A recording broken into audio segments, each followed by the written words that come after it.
नमस्कार, news point लेकर हाजिर हूं मैं राजीव। दोस्तों, 4 जून को मोदी जी को टाटा बाय बाय बोलने का इंतजाम इंडिया गठबंधन ने कर ही दिया है और उससे पहले 1 जून को इंडिया गठबंधन बड़ा धमाका करने जा रहा है।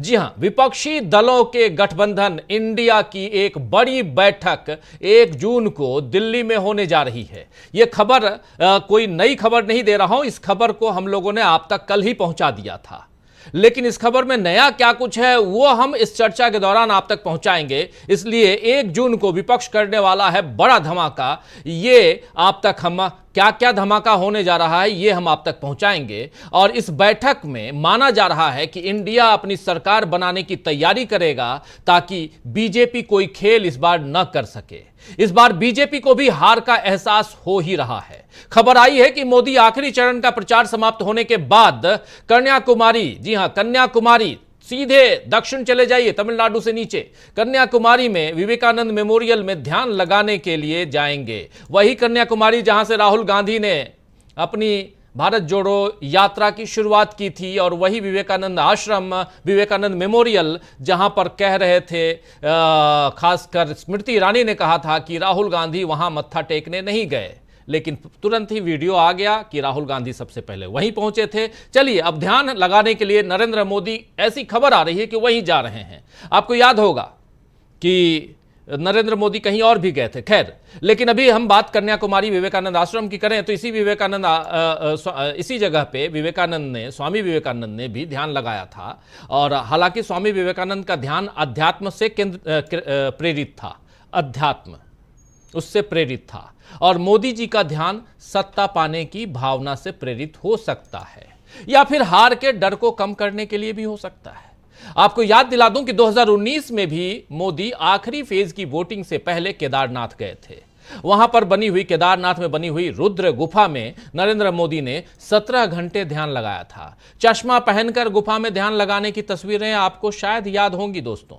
और उसके अलावा इस बार नरेंद्र मोदी की कौन सी तस्वीरें सामने आएंगी और क्या मीडिया की मौजूदगी में ध्यान लगाने की नई कला नरेंद्र मोदी ने विकसित की है, यह भी देखना दिलचस्प है।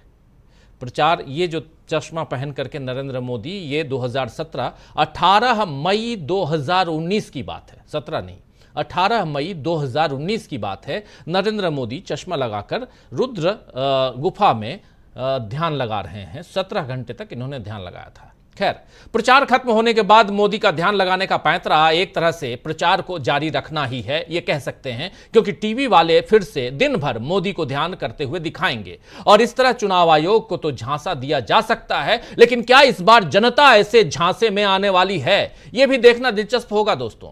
खैर, मोदी को तो इंडिया गठबंधन ने टाटा बाय बाय बोलने की तैयारी कर ली है।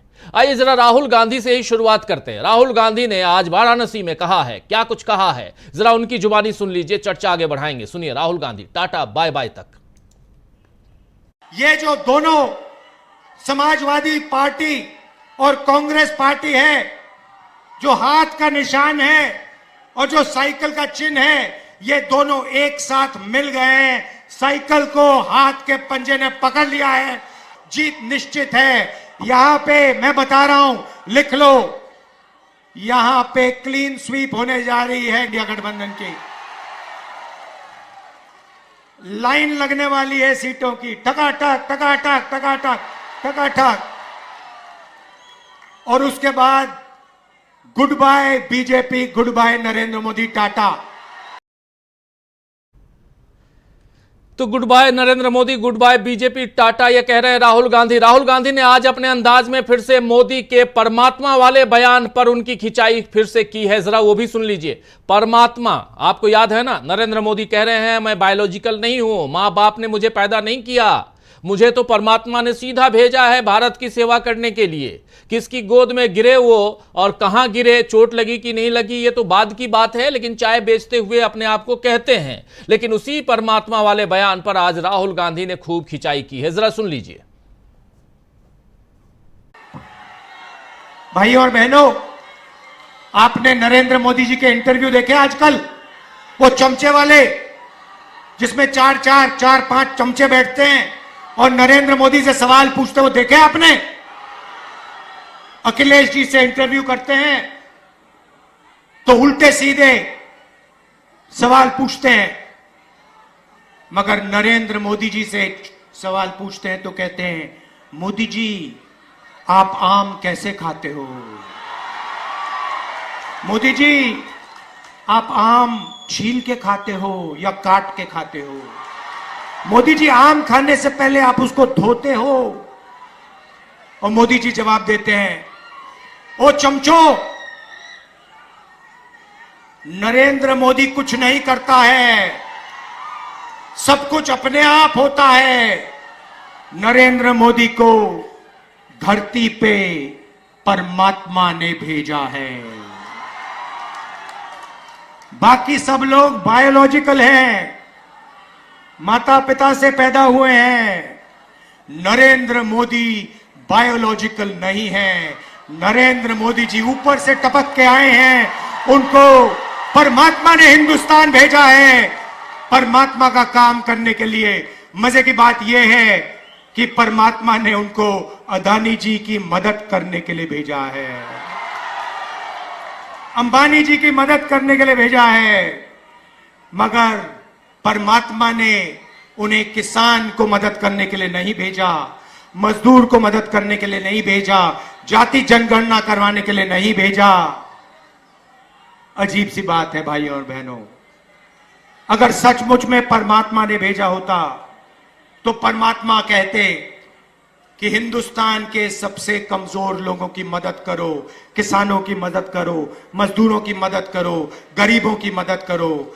नरेंद्र मोदी जी के परमात्मा ने उन्हें कहा, नरेंद्र मोदी जी अदानी की मदद करो, हिंदुस्तान के सारे एयरपोर्ट अदानी को दे दो, हिंदुस्तान के पावर प्लांट्स को अदानी को दे दो, रेलवे अदानी को दे दो। 16 लाख करोड़ रुपए कर्जा माफ करो अदानी अंबानी का। ये कैसे परमात्मा है? ये नरेंद्र मोदी जी वाले परमात्मा है। तो सुन रहे थे आप, यहां नरेंद्र मोदी वाले ये परमात्मा है। राहुल गांधी ने सही सवाल उठाया है कि अगर परमात्मा ने भेजा है तो गरीब, किसान, मजदूर, इनकी मदद क्यों नहीं करते हैं नरेंद्र मोदी? मोदी को अपने ध्यान में इन सवालों पर भी गौर करना चाहिए दोस्तों। जब वो ध्यान लगाने के लिए जा रहे हैं तो इन सवालों पर भी ध्यान देना चाहिए, उनको गौर फरमाना चाहिए, और साथ ही अपनी भाषा और विचारों के बारे में भी सोचना चाहिए कि इस चुनाव के दौरान उनकी भाषा कितनी गिर गई है। पिछली बार नरेंद्र मोदी ने झारखंड में, आप याद कीजिए, कपड़ों से पहचानने वाली बात कही थी, याद है ना आपको, कि हम वो हैं जो कपड़ों से पहचान लेते हैं। याद है? अगर याद नहीं है तो याद कीजिएगा, कभी उस बाइट को भी सुना देंगे हम। लेकिन इस बार उसी झारखंड में नरेंद्र मोदी ने छुट्टियों में हिंदू, मुसलमान, ईसाई, ये 3 अलग अलग संप्रदाय, हिंदू, मुसलमान, ईसाई का भेद लोगों को बता दिया। अब देखिए, जो कह रहे हैं कि हम हिंदू और मुसलमान कभी नहीं किए, अगर ऐसा अगर करेंगे तो पॉलिटिक्स में रहने लायक नहीं, लेकिन वही आज ईसाई तक पहुंच गए। सुनिए जरा क्या कुछ कह रहे हैं नरेंद्र मोदी झारखंड पहुंचकर, उनकी जुबानी। अब देखिए, हमारे देश में रविवार को छुट्टी होती है, हॉलीडे। क्योंकि जब अंग्रेज यहां राज करते थे तो ईसाई समाज हॉलीडे मनाता है, पवित्र दिवस, तो तब से रविवार परंपरा शुरू हुई। अब रविवार को हिंदुओं से जुड़ा हुआ नहीं है, ईसाई समाज से जुड़ा हुआ है। 200 साल से, 300 साल से यहां चल रहा है। अब उन्होंने एक जिले में रविवार की छुट्टी पर ताले लगवा दिए, बोले शुक्रवार को छुट्टी होगी। अब ईसाइयों से भी झगड़ा, पहले हिंदुओं से झगड़ा, अब ईसाइयों से झगड़ा। ये क्या चल रहा है भाई?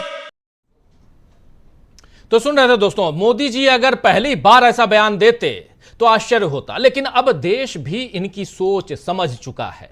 और साथ ही देख रहा है कि मोदी काम की एक भी बात नहीं करते हैं और इंडिया गठबंधन काम की ही बात करता है और काम के अलावा कुछ और नहीं करता। इसीलिए 6 चरणों में इंडिया को जीत की तरफ बढ़ता हुआ माना जा रहा है और इसीलिए अब इंडिया गठबंधन ने सरकार बनाने की पूरी तैयारी करने के लिए 1 जून को बड़ी बैठक बुलाई है।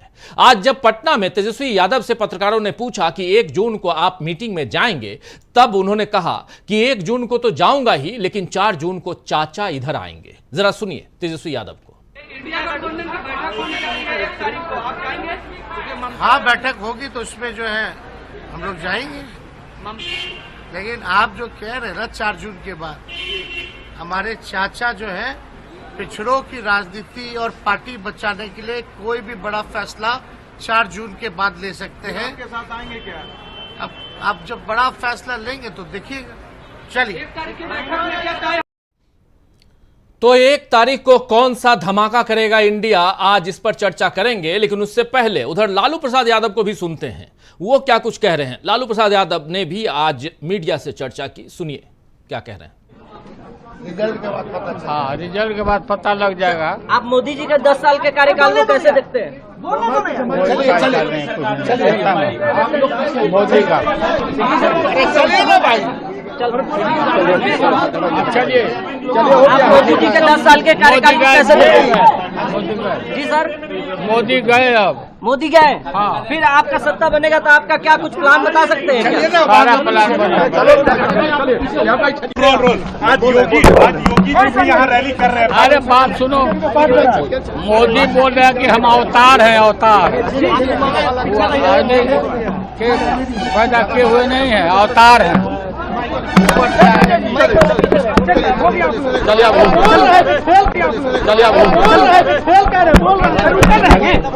जून को क्या होगा लालू जी? 4 जून को क्या होगा? सरकार हम लोग का बनेगा।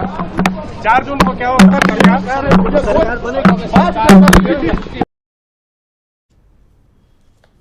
तो लालू जी 4 जून को क्या होगा, सरकार हम लोगों का बनेगा कह रहे हैं लालू प्रसाद यादव, यानी सरकार इंडिया की बनने जा रही है। और उससे पहले 1 तारीख को क्या होने जा रहा है, कौन सा धमाका करेगा इंडिया गठबंधन, आइए इसी की चर्चा करते हैं। और हमारे साथ कुछ वरिष्ठ साथी जुड़े हुए हैं, उन सबसे पहले आपका परिचय करवाता हूं, फिर आगे बढ़ते हैं। देखिए हमारे साथ इस वक्त जुड़े हुए हैं 6 वरिष्ठ साथी हमारे साथ जुड़े हुए हैं। अनिल सिन्हा साहब हमारे साथ जुड़े हुए हैं, समीर आत्मज मिश्रा जी हमारे साथ जुड़े हुए हैं, संजय कुमार सिंह साहब हमारे साथ जुड़े हुए हैं, प्रशांत टंडन जी, डॉक्टर दीपक पाचपोर जी और अमलिंदु उपाध्याय जी। आप सभी का स्वागत है, इस्तकबाल है, स्वागत इस्तकबाल आप तमाम दोस्त साथी शुभचिंतक आप सबका जो अब तक जुड़ चुके हैं, जो जुड़ने वाले हैं इस कार्यक्रम में, आप सबका भी तहे दिल से स्वागत करता हूं, इस्तकबाल करता हूं। सीधा आना चाहता हूं प्रशांत टंडन जी, आप ही के पास 1 जून को बड़ा धमाका क्या होने वाला है, जरा आप ही बताइए। दिल्ली में रह रहे हैं और तापमान दिल्ली में भी 48 डिग्री आसपास है। कल भी कुछ दिल्ली के कुछ एरिया में तापमान जो है लगभग 49 डिग्री तक पहुंच चुका था। और कहा यह जा रहा है कि जो नेचुरल तापमान है उसमें सियासी तापमान का की मिलावट के कारण ये इजाफा हो गया है। क्या ऐसा है? और ये जो सियासी तापमान है वो 1 जून के लिए क्या कुछ धमाका करने जा रहा है? क्योंकि गर्मी जब बढ़ती है तो धमाका होता ही है ना प्रशांत जी। बहुत लोगों को बहुत पानी पीना पड़ेगा राजीव जी, पानी पीने वाला विजुअल हम लोगों ने देखा है जी। देखिए 1 जून को बहुत कुछ होने जा रहा है। मैं दोनों खेमों की बात करता हूँ। पहले मैं मोदी जी के खेमे की बात करता हूँ कि वो 1 जून को क्या करने जा रहे हैं। मीडिया को एक रेंज दे दी गई है 310 से 340 के बीच में, और ये वही संख्या चलाएंगे जिस संख्या के आसपास प्रशांत किशोर अपनी बात कर रहे हैं। ये पहले से दी जा चुकी है, माहौल बनाने के लिए ये किया जाएगा। और ये मीडिया के सहारे माहौल इसलिए बनाया जाएगा ताकि अगर कोई हेर फेर करनी हो काउंटिंग में तो ब्यूरोक्रेसी को एक संदेश हो कि हम तो जीत रहे हैं, और जनता का विद्रोह, जनता का विरोध ना हो कि अगर वो कोई हेर फेर करके मैंडेट को बदलने की कोशिश की जाएगी। तो एक तो ये तैयारी है जो कि पूरी तरीके से मीडिया को दे दिया गया है और वो उसी के भरोसे हैं। दूसरी तैयारी जो इंडिया गठबंधन या दूसरी तरफ है वो बहुत व्यापक है राजीव जी। नहीं, एक मिनट, पहली तैयारी जरा ये इस पे गौर फरमाना चाहूंगा। ये बहुत इंपॉर्टेंट तैयारी आप बता रहे हैं कि एग्जिट पोल में ये बताया जाए कि 300 से 340 तक सीटें आ रही हैं, इनकी 350 तक सीटें आ रही हैं, ताकि जो सरकारी पक्ष यानी नौकरशाह हैं वो माइंडसेट कर ले कि नहीं इनकी सरकार आ रही है, चलो इनकी मदद करो। आप यही कहना चाह रहे हैं, यही होने जा रहा है, इस ढंग की एक तैयारी है? बिल्कुल यही तैयारी है और मीडिया को वो नंबर दे दिए गए हैं। अलग अलग मीडिया अलग अलग फिगर चलाएगा, लेकिन इसी रेंज में चलाएगा। ये पहले से तैयारी की जा चुकी है। ये भी एक कैंपेन है जो कि 1 तारीख को देखने को मिलेगा। मोदी साहब या बीजेपी ये जानती है कि असली में हुआ क्या है, और हम लोगों को भी राजीव जी बहुत फीडबैक है। मैं दूसरे कैंप की क्या तैयारी उस पर आऊं उसके पहले 1-2 बात और करता हूं जी। दूसरे कैंप की तैयारी के पहले जो फीडबैक है तमाम जगहों से, महाराष्ट्र से, दक्षिण से, कर्नाटक से, उत्तर प्रदेश से, हरियाणा से, तमाम जगह से जो फीडबैक है, देखिए ये इलेक्शन जो है 2024 का पिछले सब इलेक्शन से बहुत अलग है। और इस इलेक्शन में सिविल सोसाइटी ने पॉलिटिकल पार्टीज के साथ मिलके बहुत व्यापक तैयारी की हुई थी। अशोका यूनिवर्सिटी के सब्यसाची दास की रिसर्च आपको याद होगी राजीव जी। उस रिसर्च से अपोजिशन पार्टी पूरी तरीके से वाकिफ थी, उसकी तैयारी की गई है। और जो फीडबैक मुझे है, इंडिया गठबंधन ने अपने पक्ष में पोलिंग बूथ तक बहुत अच्छा मोबिलाइजेशन किया है। मैं संख्या नहीं बता पाऊंगा योगेंद्र यादव जी की तरह, लेकिन इंडिया गठबंधन को बहुत बढ़त अच्छी खासी है। इसमें बहुत आश्चर्यजनक परिणाम आएंगे, उत्तर प्रदेश से भी आश्चर्यजनक परिणाम आएंगे। तो इंडिया गठबंधन ने अपना वोट डलवा दिया है, और समाज की जो राय हमको मीडिया के और सोशल मीडिया के माध्यम से मिलती है वो तो मिल ही रही है कि युवाओं में, महिलाओं में जबरदस्त गुस्सा है, किसानों में जबरदस्त गुस्सा है। बेरोजगारी, संविधान, आरक्षण बड़े मुद्दे के तौर पर नीचे जमीन तक गया है। ये तो फीडबैक है जो आ रहा है। अब दूसरी की तैयारी क्या है? देखिए, पूरी तैयारी इस बात की है कि जनता का जो मैंडेट है, उस जनता के मैंडेट को चोरी ना किया जा सके, इस बात की पूरी तैयारी है। और उसका जो नाम भी है will of voter must prevail. ये कैंपेन यानी वोटर की इच्छा ही जो है वो मानी जाए, इस बात का कैंपेन ऑलरेडी चालू हो चुका है जी। वो बूथ लेवल तक है, वो रिटर्निंग ऑफिसर तक है, वो काउंटिंग सेंटर्स तक है, वो दिल्ली तक है। और पूरी तैयारी है, यानी एक ट्रांजिशन वॉच कमीशन भी बन रहा है जो दिल्ली में बैठेगा, और इसमें बड़े प्रबुद्ध लोग होंगे, रिटायर्ड जजेस होंगे, सिविल सर्वेंट्स होंगे। ये सत्ता हस्तांतरण नियमों से, संविधान के मुताबिक हो, उसमें कोई छेड़छाड़ नहीं हो, उसमें मैंडेट का कोई जो है वो मिस इंटरप्रिटेशन ना हो, यदि उसको अलग ढंग से ना देखा जाए, जनता की राय जो है वो सही तरीके से रिफ्लेक्ट हो, ये कमीशन इस बात की देखरेख करेगा। चीफ जस्टिस ऑफ इंडिया को चिट्ठी लिखी जा रही है कि वेकेशन चल रहा है, वेकेशन जज के अलावा भी कुछ जजेस और बढ़ाए जाएं, ताकि कोई लिटिगेशन, कोई सुप्रीम कोर्ट जाना पड़े तो बेंच उपलब्ध हो। सारे इंपॉर्टेंट अधिकारी, चाहे वो रिटर्निंग ऑफिसर से लेके ऊपर तक, सबका डेटाबेस बन चुका है, फोन नंबर समेत, और उन पे निगाहें रखी जा रही है। अंतर्राष्ट्रीय मीडिया और अंतर्राष्ट्रीय संस्थाएं 4 जून को निगाह रखेंगे कि रिजल्ट कैसा जा रहा है, क्या मैंडेट के साथ छेड़छाड़ तो नहीं हो रही है, जनता के जनादेश के साथ छेड़छाड़ तो नहीं हो रही है, लीगल टीम्स बन रही हैं।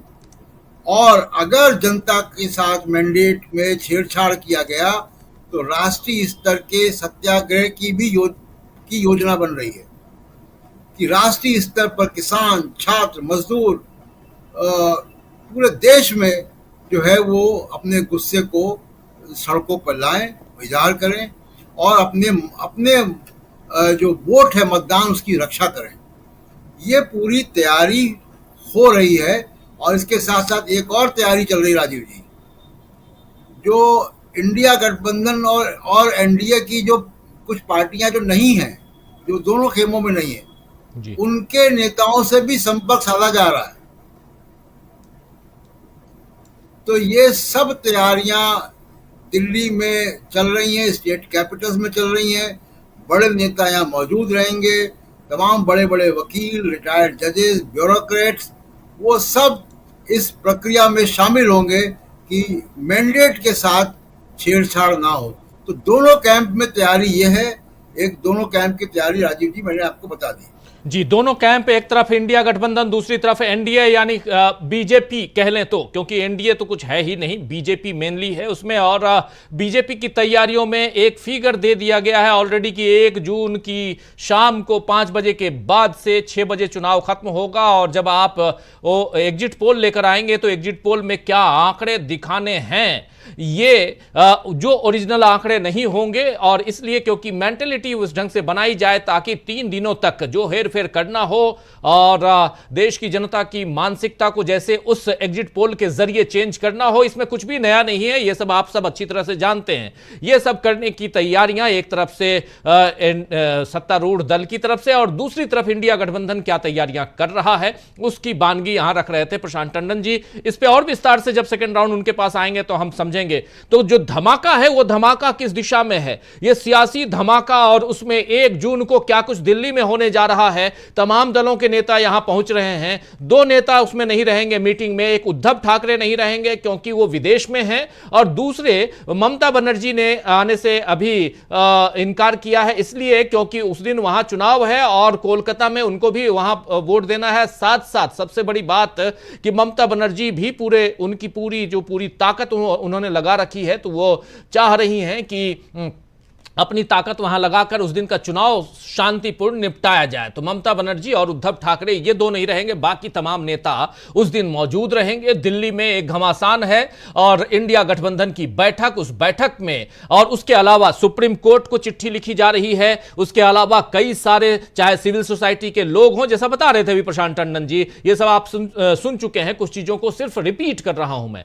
और सिविल सोसाइटी के लोग हों, चाहे कुछ पॉलिटिकल खेमे से लोग हों और कुछ जो शिक्षा जगत के लोग हों, ऐसे तमाम लोग, अलग अलग किसानों के नेता हों, ये तमाम लोग जो हैं वो सबकी निगाहें और इंडिया गठबंधन बहुत मजबूती से 1 के बाद 4 तारीख तक, जिस दिन रिजल्ट आना है उस दिन, और उसके बाद रिजल्ट आने के बाद अगर उनके पक्ष में रिजल्ट आता है तो उसके बाद भी गड़बड़ी ना हो, इन सब पर निगाहें टिकी हुई हैं और उसको मजबूत करने की यहां कोशिश चल रही है। लेकिन धरातल पर क्या चल रहा है, हमारे साथी समीर आत्मज मिश्र साहब घूम के आए हैं, अभी लंबी यात्रा कर ही रहे हैं, एक पड़ाव पे हैं और उस पड़ाव से पहले इन्होंने जो पूरी यात्रा और खासकर जो उत्तर प्रदेश की यात्रा है, इन्होंने बिल्कुल नाप डाला है। इनसे समझना जरूरी है कि पश्चिम से लेकर पूरब तक क्या कुछ चल रहा है और क्या ये जो उत्तर प्रदेश की 80 सीटें हैं वो एक बड़ा सेटबैक देने जा रही हैं। ये सीटें खासकर नरेंद्र मोदी के लिए बहुत परेशानी का सबब बनने जा रही हैं, और क्या यहीं से जो एक जीत की खुशबू इंडिया गठबंधन को आ रही है, क्या यहीं से आ रही है? समझते हैं समीर आत्मज मिश्र जी से कि क्या कुछ ये देख रहे हैं धरातल पे। समीर जी। राजीव जी, पश्चिम से पूरब की तरफ खास तौर से, चूंकि पश्चिम पे हम लोग काफी चर्चा कर रहे हैं, अभी उस पर हम आते भी हैं। इधर पिछले 7-8 दिनों से मैं लगातार मध्य यूपी और पूर्वांचल की ओर रहा हूं। पूर्वांचल में विशेष तौर पर मैंने देखा है कि एक पूरा का पूरा जो माहौल है और जो एक सबसे महत्वपूर्ण चीज जिसकी बहुत ज्यादा चर्चा हो नहीं पाई, या मतलब मेन स्ट्रीम मीडिया में तो वैसे भी इस तरह की चीजों की चर्चा नहीं होती है, लेकिन हम लोग भी उस चर्चा को इतने गहराई से नहीं देख पाए, पर वो चीज मुझे पूर्वांचल में इतने गहराई से दिख रही है जो कि बहुत हैरान करने वाली है।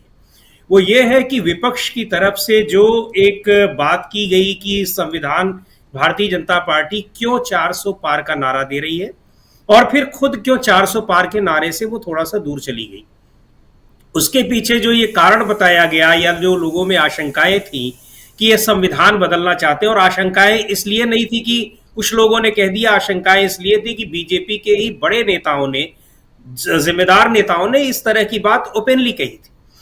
तो उसको लेकर के जो एक निम्न तबका है, निम्न वर्ग का, सामाजिक रूप से जो निम्न, जिसको हम लोग पिछड़ा वर्ग और दलित वर्ग कहते हैं, विशेष तौर पर दलित समुदाय में इस चीज को लेकर के एक बहुत बड़ी आशंका उत्पन्न हुई है और वो उसको बहुत गंभीरता से ले रहे हैं अपना वोट देने के लिए। वो है कि संविधान को बदलने वाली, आरक्षण खत्म करने वाली। और दूसरी चीज ये है कि जो कांग्रेस पार्टी के मैनिफेस्टो को प्रधानमंत्री मोदी ने जिस तरह से अपने भाषणों में उसको मुख्य रूप से अपना एजेंडा बना लिया, उसकी पड़ताल जब शुरू हुई तो पता चला कि ये जो भाषण में प्रधानमंत्री जी जो डरा रहे हैं वो चीजें तो है नहीं, लेकिन वास्तव में जो उस मैनिफेस्टो में है उन चीजों ने लोगों को बड़ा प्रभावित किया है। हम लोगों को नहीं लग रहा था, खासतौर से उत्तर प्रदेश में, और पहले दूसरे चरण में सही बताऊं तो ये उतना दिखाई भी नहीं पड़ा कि लोगों के अंदर तक ये गया हो कि ये जो योजनाएं हैं, महालक्ष्मी योजना हो, चाहे वो छात्रों के लिए योजना हो, नौकरियों की योजना हो, ये किस तरह से लोगों को प्रभावित कर चुकी है। और ये इसमें वो तबका भी आता है जो 2014 के बाद से वो लगातार भारतीय जनता पार्टी को हर चुनाव में वोट देता रहा है, चाहे लोकसभा का चुनाव हो, चाहे विधानसभा का चुनाव हो। इस बार इन मुद्दों पर वो पूरी तरह से बीजेपी से नाराज है, मुखर है और बीजेपी का विरोध कर रहा है। जिन चरणों में चुनाव हो चुके हैं वहां उसने बीजेपी के विरोध में वोट दिया है। आपने एक बात कही कि इसको लेकर के क्या बीजेपी के खेमे में किस तरह से हैरानी है? बिल्कुल हैरानी नहीं है, उनको भी इन सारी चीजों के बारे में पता है। स्थानीय स्तर पर जब हम लोग बात कर रहे हैं बीजेपी के नेताओं से, तो ये बातें वो खुद भी बता रहे हैं, इस चीज को वो स्वीकार कर रहे हैं। जब उनको ये पता लग रहा है कि ये मेन स्ट्रीम में हम किसी से चर्चा नहीं करेंगे उनके नाम की। एक उदाहरण दूं आपको मैं, उत्तर गोरखपुर के पास एक बांसगांव सुरक्षित एक सीट है लोकसभा की जी। वहां पर मुझे भारतीय जनता पार्टी के जिले के पदाधिकारी मिले और वो कुछ निर्वाचित जनप्रतिनिधि भी पहले रह चुके थे, इस समय तो नहीं है। उन्होंने दिन में सुबह हमें कई सारे लोगों के साथ वो बैठे थे, तो उस समय तो उन्होंने सारे भारतीय जनता पार्टी को पूरे पूर्वांचल में कई सारी सीटें दे दी और सारी बातें हुई। शाम को एक बार लौटते समय अचानक से उनसे फिर से मुलाकात हुई। उस समय वो और एक उनके मित्र बैठे हुए थे। जब हमने उनसे इस बातें की तो उन्होंने कहा कि इधर की आपको जो दूसरे पार्टी के लोगों ने जो चीजें बताई थी वो बिल्कुल अक्षरशः सत्य है और मेरी भी यही राय है कि यहाँ पर बीजेपी के साथ क्या होने जा रहा है। तो इस चीज को वो लोग भी स्वीकार कर रहे हैं। तो ऐसे ही हैरान करने वाली उनके लिए भी स्थिति नहीं है। हैरान करने वाली स्थिति उनके लिए है जो पहले से ही मान करके चल रहे हैं कि अगर मोदी जी ने टारगेट फिक्स कर दिया है कि वो 400 पार कर जाएंगे, तो इसका मतलब वो कर ही जाएंगे। और क्यों कर जाएंगे? जो जिस तरह की आशंकाएं, चर्चाएं होती हैं, उसको लेकर के ही वो लोग ये मानते हैं कि हाँ, वो सारी मशीनरी जो है वो 400 पार तक पहुंचाने में मदद कर देगी। ये मैं बिल्कुल ग्रासरूट लेवल के लोगों की बात कर रहा हूं। हमारे तो भारतीय जनता पार्टी को भी ये बिल्कुल पूरी तरीके से एहसास है कि जमीन पर जो वोटिंग जिस तरह से हो रही है, वोट लोग डाल रहे हैं, वोटिंग परसेंटेज जितना कम हुआ है, जो भी सिचुएशन है, इस सिचुएशन में वो कहां पहुंच रहे हैं।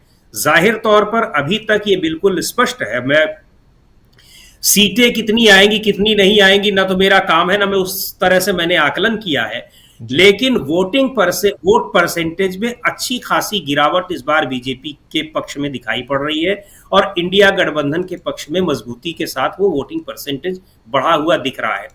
एक बात और आपको बताऊं कि 2019 के लोकसभा चुनाव से अगर हम तुलना करते हैं इसकी, कई लोग ये भी कह रहे हैं कि बहुत सारे लोगों के मन में ये कह लीजिए कि भय है, आशंका है कि कई सीटें ऐसी रही जहां 3 लाख 4 लाख का मार्जिन रहा, तो वहां पे अगर बहुत कम हो जाएगा तो 1 लाख कम हो जाएगा या 50,000 कम हो जाएगा, लेकिन जीत जो है वो बीजेपी की होगी। ऐसा बिल्कुल भी नहीं है। उसके पीछे कारण ये है कि 2019 में सपा और बसपा का गठबंधन जरूर था, लेकिन वो गठबंधन बिल्कुल जमीन पर, जमीनी कार्यकर्ताओं पर कहीं से भी वो एकजुट नहीं दिखाई पड़ रहा था चुनाव से पहले ही। इसलिए ये पता था कि ये गठबंधन बहुत ज्यादा कोई एक आउटस्टैंडिंग कोई परफॉर्मेंस देगा, वो नहीं देगा। वही हुआ भी। इस बार के गठबंधन में जो सबसे एक कह लीजिए कि पॉजिटिव चीज है, और वो शायद मैंने आपसे एक डिबेट में एक बार और भी कहा था कि सहारनपुर और रामपुर और अमरोहा इन इलाकों में जब कुछ लोगों से बात हुई थी, तो उसको लेकर के जो राहुल गांधी की और कांग्रेस पार्टी की जो योजनाएं हैं और राहुल गांधी की पदयात्रा, राहुल गांधी का जो लोगों से कनेक्ट इस बीच बढ़ा है, उसको लेकर के उनके मन में बहुत एक उनको मतलब फ्यूचर, पॉजिटिव फ्यूचर दिखाई पड़ रहा है, उसको उससे काफी कन्विंस्ड है। ये चीज पूरे पूर्वांचल तक हमको दिखाई पड़ रही है लगातार। और इसमें जो समाजवादी पार्टी का, चूंकि कांग्रेस पार्टी का सभी को पता है कि उत्तर प्रदेश में बिल्कुल भी संगठन एकदम खत्म सा है, लेकिन समाजवादी पार्टी की तरफ से उसको जो सांगठनिक ताकत मिली, उसकी योजनाओं को आम आदमी एकदम ग्रास रूट, घर तक नहीं, लोगों तक पहुंचाने का जो काम किया है, वो उन लोगों ने, समाजवादी पार्टी के जो वर्कर्स हैं, उन्होंने बहुत अच्छे तरीके से किया है। और ये जो कि आपका है, मैं कई बूथों पर चुनाव में देख रहा था कि कैसे वहां सबके झंडे लगे हुए हैं, गठबंधन की एक प्रॉपर प्रेजेंस दिखाई पड़ रही है अच्छे तरीके से। कई जगह वो प्रेजेंस जो है वो एनडीए गठबंधन की तुलना में बहुत बेहतर दिखाई पड़ रही थी और बेहतर तरीके से काम करती हुई भी दिखाई पड़ रही थी। यहाँ ये भी पता लग रहा है कि बहुत ये चीजें दिखाई पड़ी जब हम लोग पोलिंग उसमें स्टेशंस पे गए, मतदान केंद्रों पर, और आरएसएस का बहुत ज्यादा सपोर्ट नहीं मिल रहा है, इसकी चर्चा कर रहे हैं। और ये जैसे जैसे हम लोग चुनाव होते गए, वो लगातार दिखाई पड़ता गया कि वो नहीं मिल रहा है, वो साफ दिखाई पड़ जाता है, चूंकि वो जिस तरह से वो सक्रिय होते हैं जी। तो ये सब चीजें निश्चित तौर पर 2019 का परिणाम तो कतई नहीं दे रही हैं। वोट परसेंटेज जो बीजेपी का गिर रहा है, एनडीए इंडिया गठबंधन का बढ़ रहा है, वो कितना सीटों में तब्दील हो पाएगा अब ये 4 तारीख को पता चलेगा। लेकिन निश्चित तौर पर ये सीटों में तब्दील तो होगा ही, कम ज्यादा वो अलग बात है। तो 2019 से काफी नीचे आने की संभावना बीजेपी की दिखाई पड़ रही है। एक इंपॉर्टेंट बात आप यहाँ पे कह रहे थे समीर जी, एक इंपॉर्टेंट बात आप कह रहे थे कि 2019 में, या लोग कहते हैं कि अगर कोई 3 लाख वोट से जीता है तो ज्यादा से ज्यादा कम हो जाएगा तो 50,000 1 लाख से तो जीत ही जाएंगे।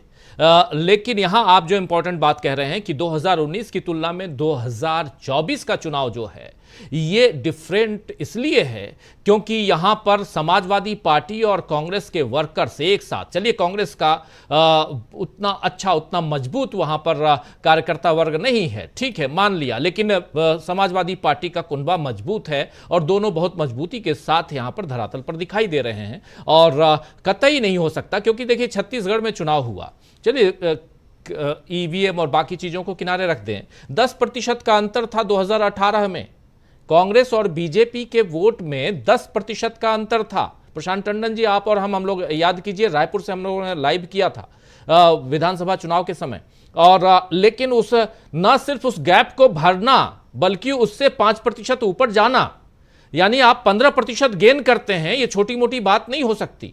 और ये गेन आप 2024 में इंडिया गठबंधन भी कर सकता है। इसलिए आप जो कह रहे हैं इसमें काफी दम है। जो आप यहां सहारनपुर, रामपुर की बात कर रहे हैं, वैसे ही आप जब उधर जाते हैं पूर्वांचल में तो वहां पर भी वही चीज आप देख रहे हैं। तो इसका मतलब यह हवा पश्चिम की पूरब पहुंच चुकी है।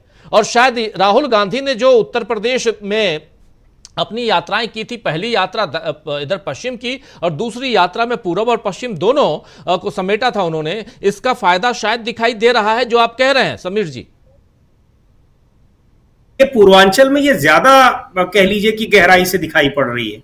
इसलिए अच्छा, एक चीज इसमें और मैं जोड़ना चाहूंगा कि जो 2 फैक्टर्स और है जो 2-3 फेज के बाद आए। जैसे बहुजन समाज पार्टी शुरू में जिस तरह से उसने गठबंधन भले नहीं किया, लेकिन वो अचानक से वो लड़ाई में आती हुई दिखाई पड़ रही थी, और इसलिए दिखाई पड़ रही थी कि वो कहीं से नहीं लग रहा था कि वो किसी एक पार्टी का वोट काट रही है या किसी एक पार्टी का वोट वो बढ़ाने की कोशिश कर रही है, अपनी लड़ाई लड़ते हुए दिखाई पड़ रही थी। लेकिन जैसे ही वो जौनपुर और बस्ती में उसने टिकट का अपने बांटे और आकाश आनंद को पार्टी से निकाला, जो जिम्मेदारी दी गई थी, पार्टी से नहीं निकाला, जो अपनी जिम्मेदारी से हटाया, उसने अचानक से दलित वर्ग में एक अलग तरह की कह दीजिए कि वेव फैला दी। दलित समुदाय को यह लग गया कि अब ये चुनाव नहीं लड़ रही हैं। और जैसा कि हम लोगों ने देखा था कि 2022 में भी दलित समुदाय को ये पता चल गया कि बहुजन समाज पार्टी यानी उनकी नेता मायावती चुनाव नहीं लड़ रही है, वो चला गया बीजेपी की ओर।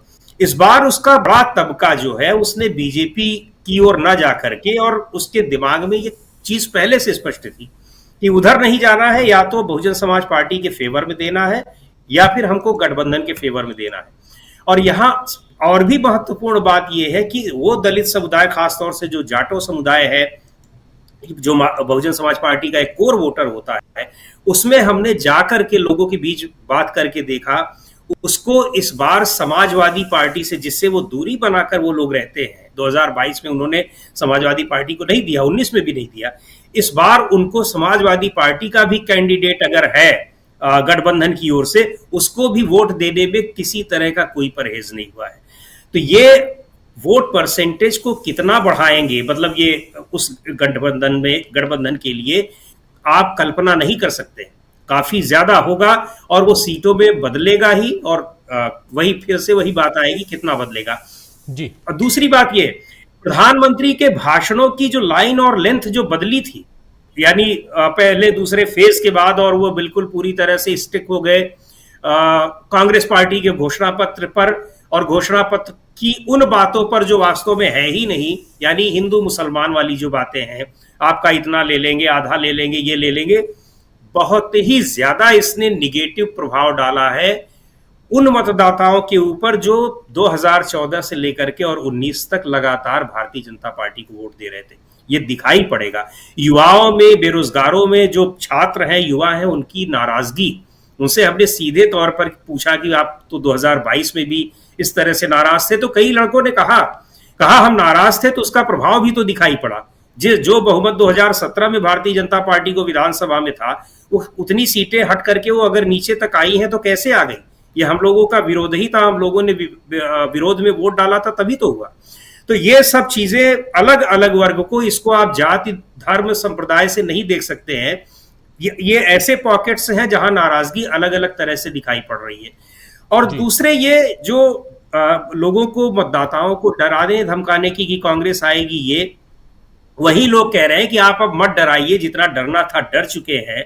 आप ये बताइए कि 10 साल में आपने क्या काम किया जी। तो ये बहुत अलग तरह का चुनाव है। परिणाम जो आप कह रहे हैं कि अप्रत्याशित हो सकता है, जो छत्तीसगढ़ का आपने उदाहरण दिया, तो निश्चित तौर पर यह हो सकता है और इसकी पूरी संभावना दिखाई पड़ रही है। जी, रिजल्ट कुछ भी आए, लेकिन अभी धरातल पर जो कुछ दिखाई दे रहा है वो यहां हम आप तक पहुंचा रहे हैं, और धरातल पर जनता लड़ती हुई दिखाई दे रही है। और ये चुनाव 2014 और 2019 से कैसे डिफरेंट है, कैसे अलग है, ये हम यहां पर रख रहे हैं। और समीरात्मज मिश्र जी लगातार उत्तर प्रदेश की पश्चिम से लेकर पूरब तक यात्राएं कर रहे हैं, और एक एक जगह, एक एक सीट पर जाकर इन्होंने पूरी तहकीकात की है, लोगों से जाना है, समझा है, और चुनाव वाले दिन भी वहां रह करके समझा है कि आखिर चल क्या रहा है। तो उत्तर प्रदेश को बहुत नजदीक से इसलिए भी देखने की जरूरत, क्योंकि 80 सीटें हैं। एक उत्तर प्रदेश अकेले पूरे इस हिंदुस्तान की तस्वीर को सामने रख सकता है, और उस उत्तर प्रदेश से ही निकलकर कोई ना कोई प्रधानमंत्री की कुर्सी तक पहुंचता है। यह आप लोग जानते हैं, एक लंबा इतिहास इसमें है। जरा अनिल सिन्हा साहब, आपके पास आना चाहता हूं। 1 जून को धमाका करने वाला विपक्ष, इस पे भी हम चर्चा कर रहे हैं, लेकिन धमाके से पहले जो धमाका धरातल पर जो जनता कर रही है उसकी चर्चा भी कर रहे हैं। क्या कुछ खबरें आपके पास हैं? जरा पहले अपनी खबर ही बताइए और यहां से फिर आगे चर्चा को बढ़ाते हैं। आप क्या कुछ देख रहे हैं, समझ रहे हैं, आपके पास सूचनाएं क्या हैं? 1 तारीख की बात, और उसमें भी क्या कुछ, अगर आपके पास उससे रिलेटेड भी कुछ है तो जरूर वो भी रखिए, लेकिन चुनाव की दिशा जरा बताइए कि किधर है अभी। ये देखिए, इनसे मैं सहमत हूँ जो उन्होंने बताया, और वो सिर्फ पश्चिम उत्तर प्रदेश या पूर्वांचल का मामला नहीं है, ये हर जगह यही बात है। कल मैंने नागपुर फ़ोन किया था, जिन लोगों ने काम किया है, मतलब एनजीओ जो कह रहे थे इनके साथ इंडिया गठबंधन के लिए, उन्होंने कहा स्वीप है, क्लीन। उनका कहना ये था कि ये संविधान वाला मामला जो बता रहे थे वो इतना ज़्यादा नीचे चला गया है कि दलित और अल्पसंख्यक और पिछड़ों का एक बड़ा तबका सिर्फ संविधान बचाने के इस ऊपर पूरी तरह इकट्ठा हो गया है। और दूसरा, जो ये जो वायदे जो सब प्रोग्राम बताए हैं, वो सब प्रोग्राम भी चला गया। कहा कि पता नहीं ऐसा हुआ कि बीजेपी का वर्कर्स, मतलब वो आरएसएस का तो हेडक्वार्टर में है ही, बता रहे थे, लेकिन उन्होंने कहा कि बीजेपी का वर्कर्स भी नहीं निकला है। अब बोला क्या, उनका कहना ये था कि वो अब उसकी वजह जो भी रहे उसको हम कई तरह से एनालाइज करें, उनका आपस में हो है या जो भी है, लेकिन वो नहीं निकला और इधर से लोगों ने दिया। दूसरी बात उन्होंने बताई जो इन्होंने भी कहा, ये अपने जो अभी बोल के गए कि जो दलित तबका था, तो यहाँ क्या था कि जैसे बीएसपी है यूपी में, उसी तरह से रिपब्लिकन पार्टी है जिसका कि मतदाता 5-6%, 7%, 5%, कभी 3%, कभी 4%, उनको कहीं अलग अलग हिसाब से विदर्भ में ज़्यादा है, नागपुर वगैरह में बहुत संख्या है उनकी, तो वो उनको मिलता ही है, कोई भी कैंडिडेट रहे, कोई भी चुनाव रहे। लेकिन इस बार उन्होंने कहा क्या कि उनको अपनी औकात का पता चल जाएगा। उन्होंने भारी गलती की, प्रकाश अम्बेडकर ने, ये एनडीए गठबंधन के साथ नहीं जा करके, उनकी खुद की सीट भी नहीं निकल पाएगी जो कि आसानी से निकल सकती थी। तो वो जो ग्राउंड वाली बात है, ये सारे जो भी रिपोर्ट्स आ रहे हैं देश भर में, उसका यही है ट्रेंड। और ये बिहार में भी मैंने बात की, बिहार में भी जो लोग ग्राउंड पर हैं उनका कहना था कि एक ये संविधान वाला इशू और बेरोजगारी, बिहार में जैसे है कि बेरोजगारी का इशू वो बहुत ही ज़्यादा जोर है, क्योंकि पिछले विधानसभा चुनाव में भी जो तेजस्वी की जीत है उसकी वजह वही थी। जो तेजस्वी लगभग जीत ही गए थे, अगर एडमिनिस्ट्रेशन और ये सब का सहारा नहीं लिया होता एनडीए ने, तो वो सरकार बना लेते आसानी से, क्योंकि कई जगह लोगों का मानना है बहुत कम सीट का मार्जिन था। 5000 से नीचे वाले में तो ज़्यादातर सीटें इन्होंने इसी तरह से रिकाउंटिंग करके और दूसरे तरीकों से ले ली। तो ये जो मुझको लग रहा है कि अब जिस तरह की बात आ रही है लोगों से, उससे यही लग रहा है क्या कि, और जो आप देखेंगे कि जो यूट्यूबर्स ने भी काफ़ी वहाँ पर मतदान के दिन और लोगों से बातचीत वाला सब वीडियो जारी किया है, तो अगर वो सब देखेंगे तो आपको लगेगा कि ये एक नेशनल फेनोमेना हो गया है। और इसका एक चीज़ मैं आपको कहूँगा कि 2014 और 2019 से इसका अंतर भी देखना चाहिए। 2014 में गुजरात मॉडल विकास का नारा लेकर के और काला धन के खिलाफ कार्रवाई करेंगे, ये सब उनके पास एक पॉजिटिव एजेंडा था। दूसरे बार राष्ट्रवाद का बड़ा एजेंडा था उनके पास। सामने में कुछ नहीं था, सामने में राहुल गांधी नहीं थे, कांग्रेस नहीं था। और सबसे बड़ी बात जो है कि इंडिया, जो कहा उन्होंने कि जो कोऑर्डिनेशन हो गया है समाजवादी पार्टी और कांग्रेस का आपस में, काफ़ी मतलब जो ग्राउंड लेवल पे जो उनका हो गया है, एकता बन गई है, वो एकता सिर्फ ग्राउंड लेवल की नहीं है, वो एकता एक विचारधारा की और मुद्दों की एकता भी बन गई है। अभी आप देखिए कि मैंने दोनों को सुना, तेजस्वी और मुलायम, ये क्या कहते हैं, अखिलेश, दोनों जो है कांग्रेस का जो 1 लाख जो देना है उनको, क्या कहते हैं, 1 लाख गृह लक्ष्मी महालक्ष्मी योजना, वो महालक्ष्मी योजना की चर्चा दोनों अब करने लगे। इसी तरह से उन्होंने अडॉप्ट कर लिया है वो उनके, मतलब जो कांग्रेस ने जो मैनिफेस्टो बनाया है, असल में इंडिया गठबंधन का जो एक मतलब विचारधारात्मक जो ये है, क्या कहते हैं, मैनिफेस्टो है वो, और उसको अडॉप्ट कर लिया बाकी लोगों ने। तो इस तरह से एक अब उसका मतदाता भी बोलता है इंडिया गठबंधन को। आप देखिए कि कोई बीजेपी का मतदाता एनडीए को वोट नहीं दे रहा है, वो ये नहीं बोलेगा कि हम एनडीए को वोट दे रहे हैं, वो बोलता है बीजेपी को, बीजेपी भी नहीं, वो मोदी जी को वो बोलता है कि हम मोदी जी को हमने वोट किया है, वोट करेंगे। लेकिन यहाँ पर इंडिया गठबंधन एक पॉलिटिकल फॉर्मेशन के रूप में एक विचारधारा का, मतलब समझिए कि उसका मतलब ये लेकर के आ गया है सामने। और ये बहुत इम्पॉर्टेंट है कि जो एकता है वो फर्जी नहीं है।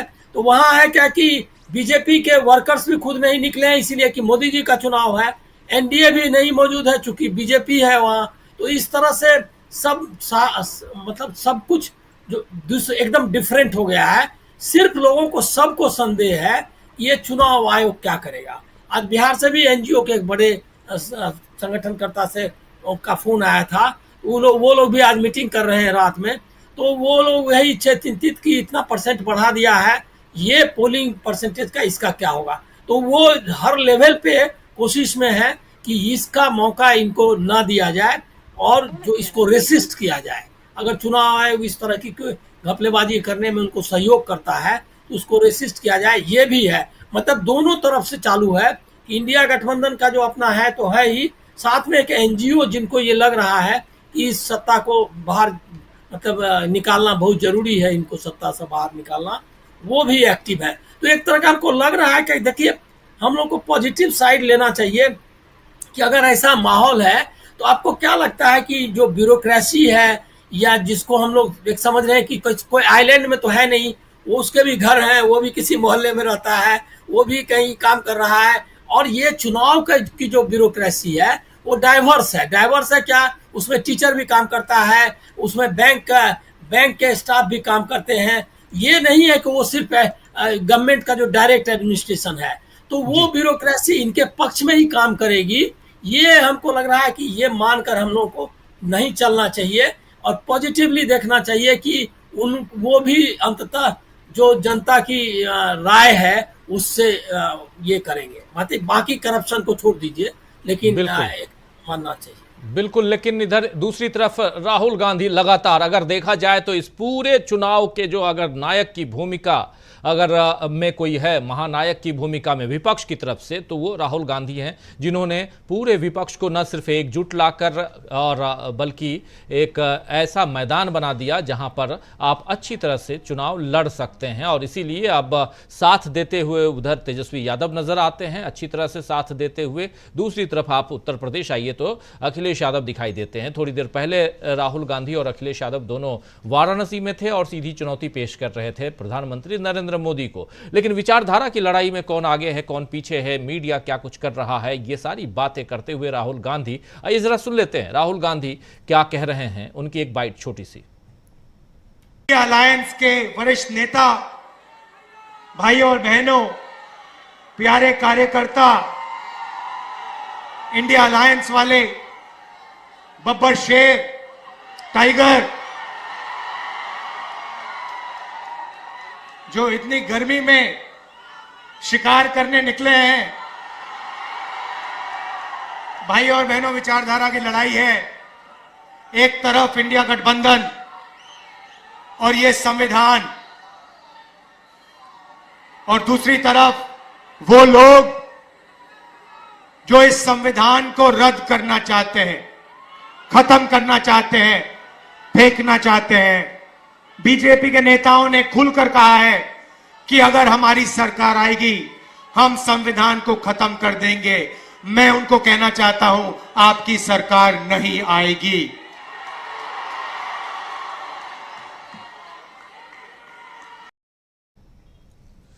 तो ये कॉन्फिडेंस देखिए, कह रहे हैं साफ साफ राहुल गांधी की हम आपको कहना चाहते हैं, मैं आपको कह देता हूं कि आपकी सरकार नहीं आएगी। संजय कुमार सिंह साहब, कैसे देखते हैं आप? राहुल गांधी की चर्चा यहां करना जरूरी है। मुझे लगता है कि 4 जून को और भी चर्चा होगी उनकी, लेकिन उससे पहले ये पूरा का पूरा चुनाव अब आखिरी पड़ाव पे है। 1 जून की चर्चा अभी फिर से जब हम आएंगे प्रशांत जी के पास, 1 जून को क्या कुछ होने जा रहा है, अभी अपने शुरुआती वक्तव्य में उन्होंने एक रूपरेखा रख दी है, उसके आगे की तैयारियों पर और भी चर्चा करेंगे। लेकिन यहां राहुल गांधी के ये जो भाषण हैं, चाहे वो मीडिया पे भाषण दे रहे हों, चाहे वो देश के व्यापारी, खासकर 2 व्यापारियों की बात कर रहे हों, अदानी और अंबानी की, चाहे नरेंद्र मोदी की बात कर रहे हों, उनके परमात्मा स्वरूप की बात कर रहे हों, या ये जो अभी तक कहते आए हैं संविधान की बात, नरेंद्र मोदी के तमाम जो साथी संगी हैं, उनकी पार्टी के नेता हैं, चाहे मंत्री हैं, वो कह रहे हैं कि संविधान बदलने के लिए 400 पार चाहिए। लेकिन राहुल गांधी उसी संविधान की किताब को हाथ में रखकर साफ साफ कह रहे हैं। आज राहुल गांधी वहाँ थे जब वाराणसी में, तो वहाँ एक हाथ में संविधान, दूसरे हाथ में बाबा साहब अम्बेडकर की तस्वीर लेकर और लोगों के बीच और भाषण दे रहे थे कि देखिए ये है, वो उस तस्वीर को भी लेके आऊंगा। लेकिन आपसे समझना चाहता हूं कि यहां से क्या आपको लगता है कि एक इंडिया गठबंधन ने एक मजबूती पा ली है और जिसकी तैयारी 1 जून को अगर ये कर रहे हैं तो एक वाजिब तैयारी है? बेशक, मैं तो कहूंगा बेशक, और वो इसलिए कि राहुल गांधी ने तभी कहा था जब नरेंद्र मोदी ने कहा था कांग्रेस मुक्त भारत, तो राहुल गांधी ने कहा था कि नहीं, हम चुनाव लड़कर हराएंगे, और विचारधारा की लड़ाई। तो इतने दिनों में राहुल गांधी ने अपनी विचारधारा स्पष्ट कर दी है और ये भी स्पष्ट कर दिया है कि बीजेपी की या एनडीए की विचारधारा क्या है और दोनों का अंतर बहुत क्लियर कर दिया है। और इसमें जो दिक्कत थी मीडिया की वजह से कि मीडिया बताता नहीं था या गलत चीजें बताता था, तो उसको उन्होंने लोगों से डायरेक्ट कांटेक्ट करके, लोगों से सीधे बात करके, सीधे संपर्क करके, लोगों के बीच जाकर बहुत बढ़िया से कन्वे किया है, जिसकी काट तो छोड़िए, मुकाबला ही नहीं है बीजेपी के पास। अगर राहुल गांधी सीधे एक किसी आदमी से बात कर लेते हैं, बहुत आम आदमी से, प्रियंका गांधी सीधे किसी को मंच पे बुला लेती हैं, तो उसके मुकाबले मुझे कोई एग्जाम्पल याद नहीं है कि बीजेपी के किसी नेता ने किसी को ऐसे मंच पे बुला लिया हो। छोटे नेता ने, माने साधारण सांसद वगैरह ने भी ऐसे बुलाया हो या ऐसा हुआ हो। तो जो कनेक्ट होना चाहिए नेता और जनता का, वो कनेक्ट यहां दिख रहा है, और वहां अगर कुछ था तो भी नहीं दिख रहा है। था कि नहीं था मुझे नहीं पता। तो इस हिसाब से राहुल गांधी ने बहुत इंप्रूवमेंट किया है या बहुत बेहतर किया है, ये दिख रहा है। और अगर हम बीजेपी को बहुत बेहतर माने कि वो बहुत बेहतर स्थिति में है, तो 2019 की स्थिति में तो नहीं है, 2014 में हम मान सकते हैं कि 2014 की स्थिति में है। 2014 की स्थिति में जैसे अभी अनिल जी ने कहा कि भाई बीजेपी को कोई जानता ही नहीं था, मनमोहन सिंह सरकार की एंटी इनकम्बेंसी थी वगैरह वगैरह। तो उसके बाद अगर हम 2014 के बराबर भी माने बीजेपी को, तो 10 साल का एंटी इनकम्बेंसी है।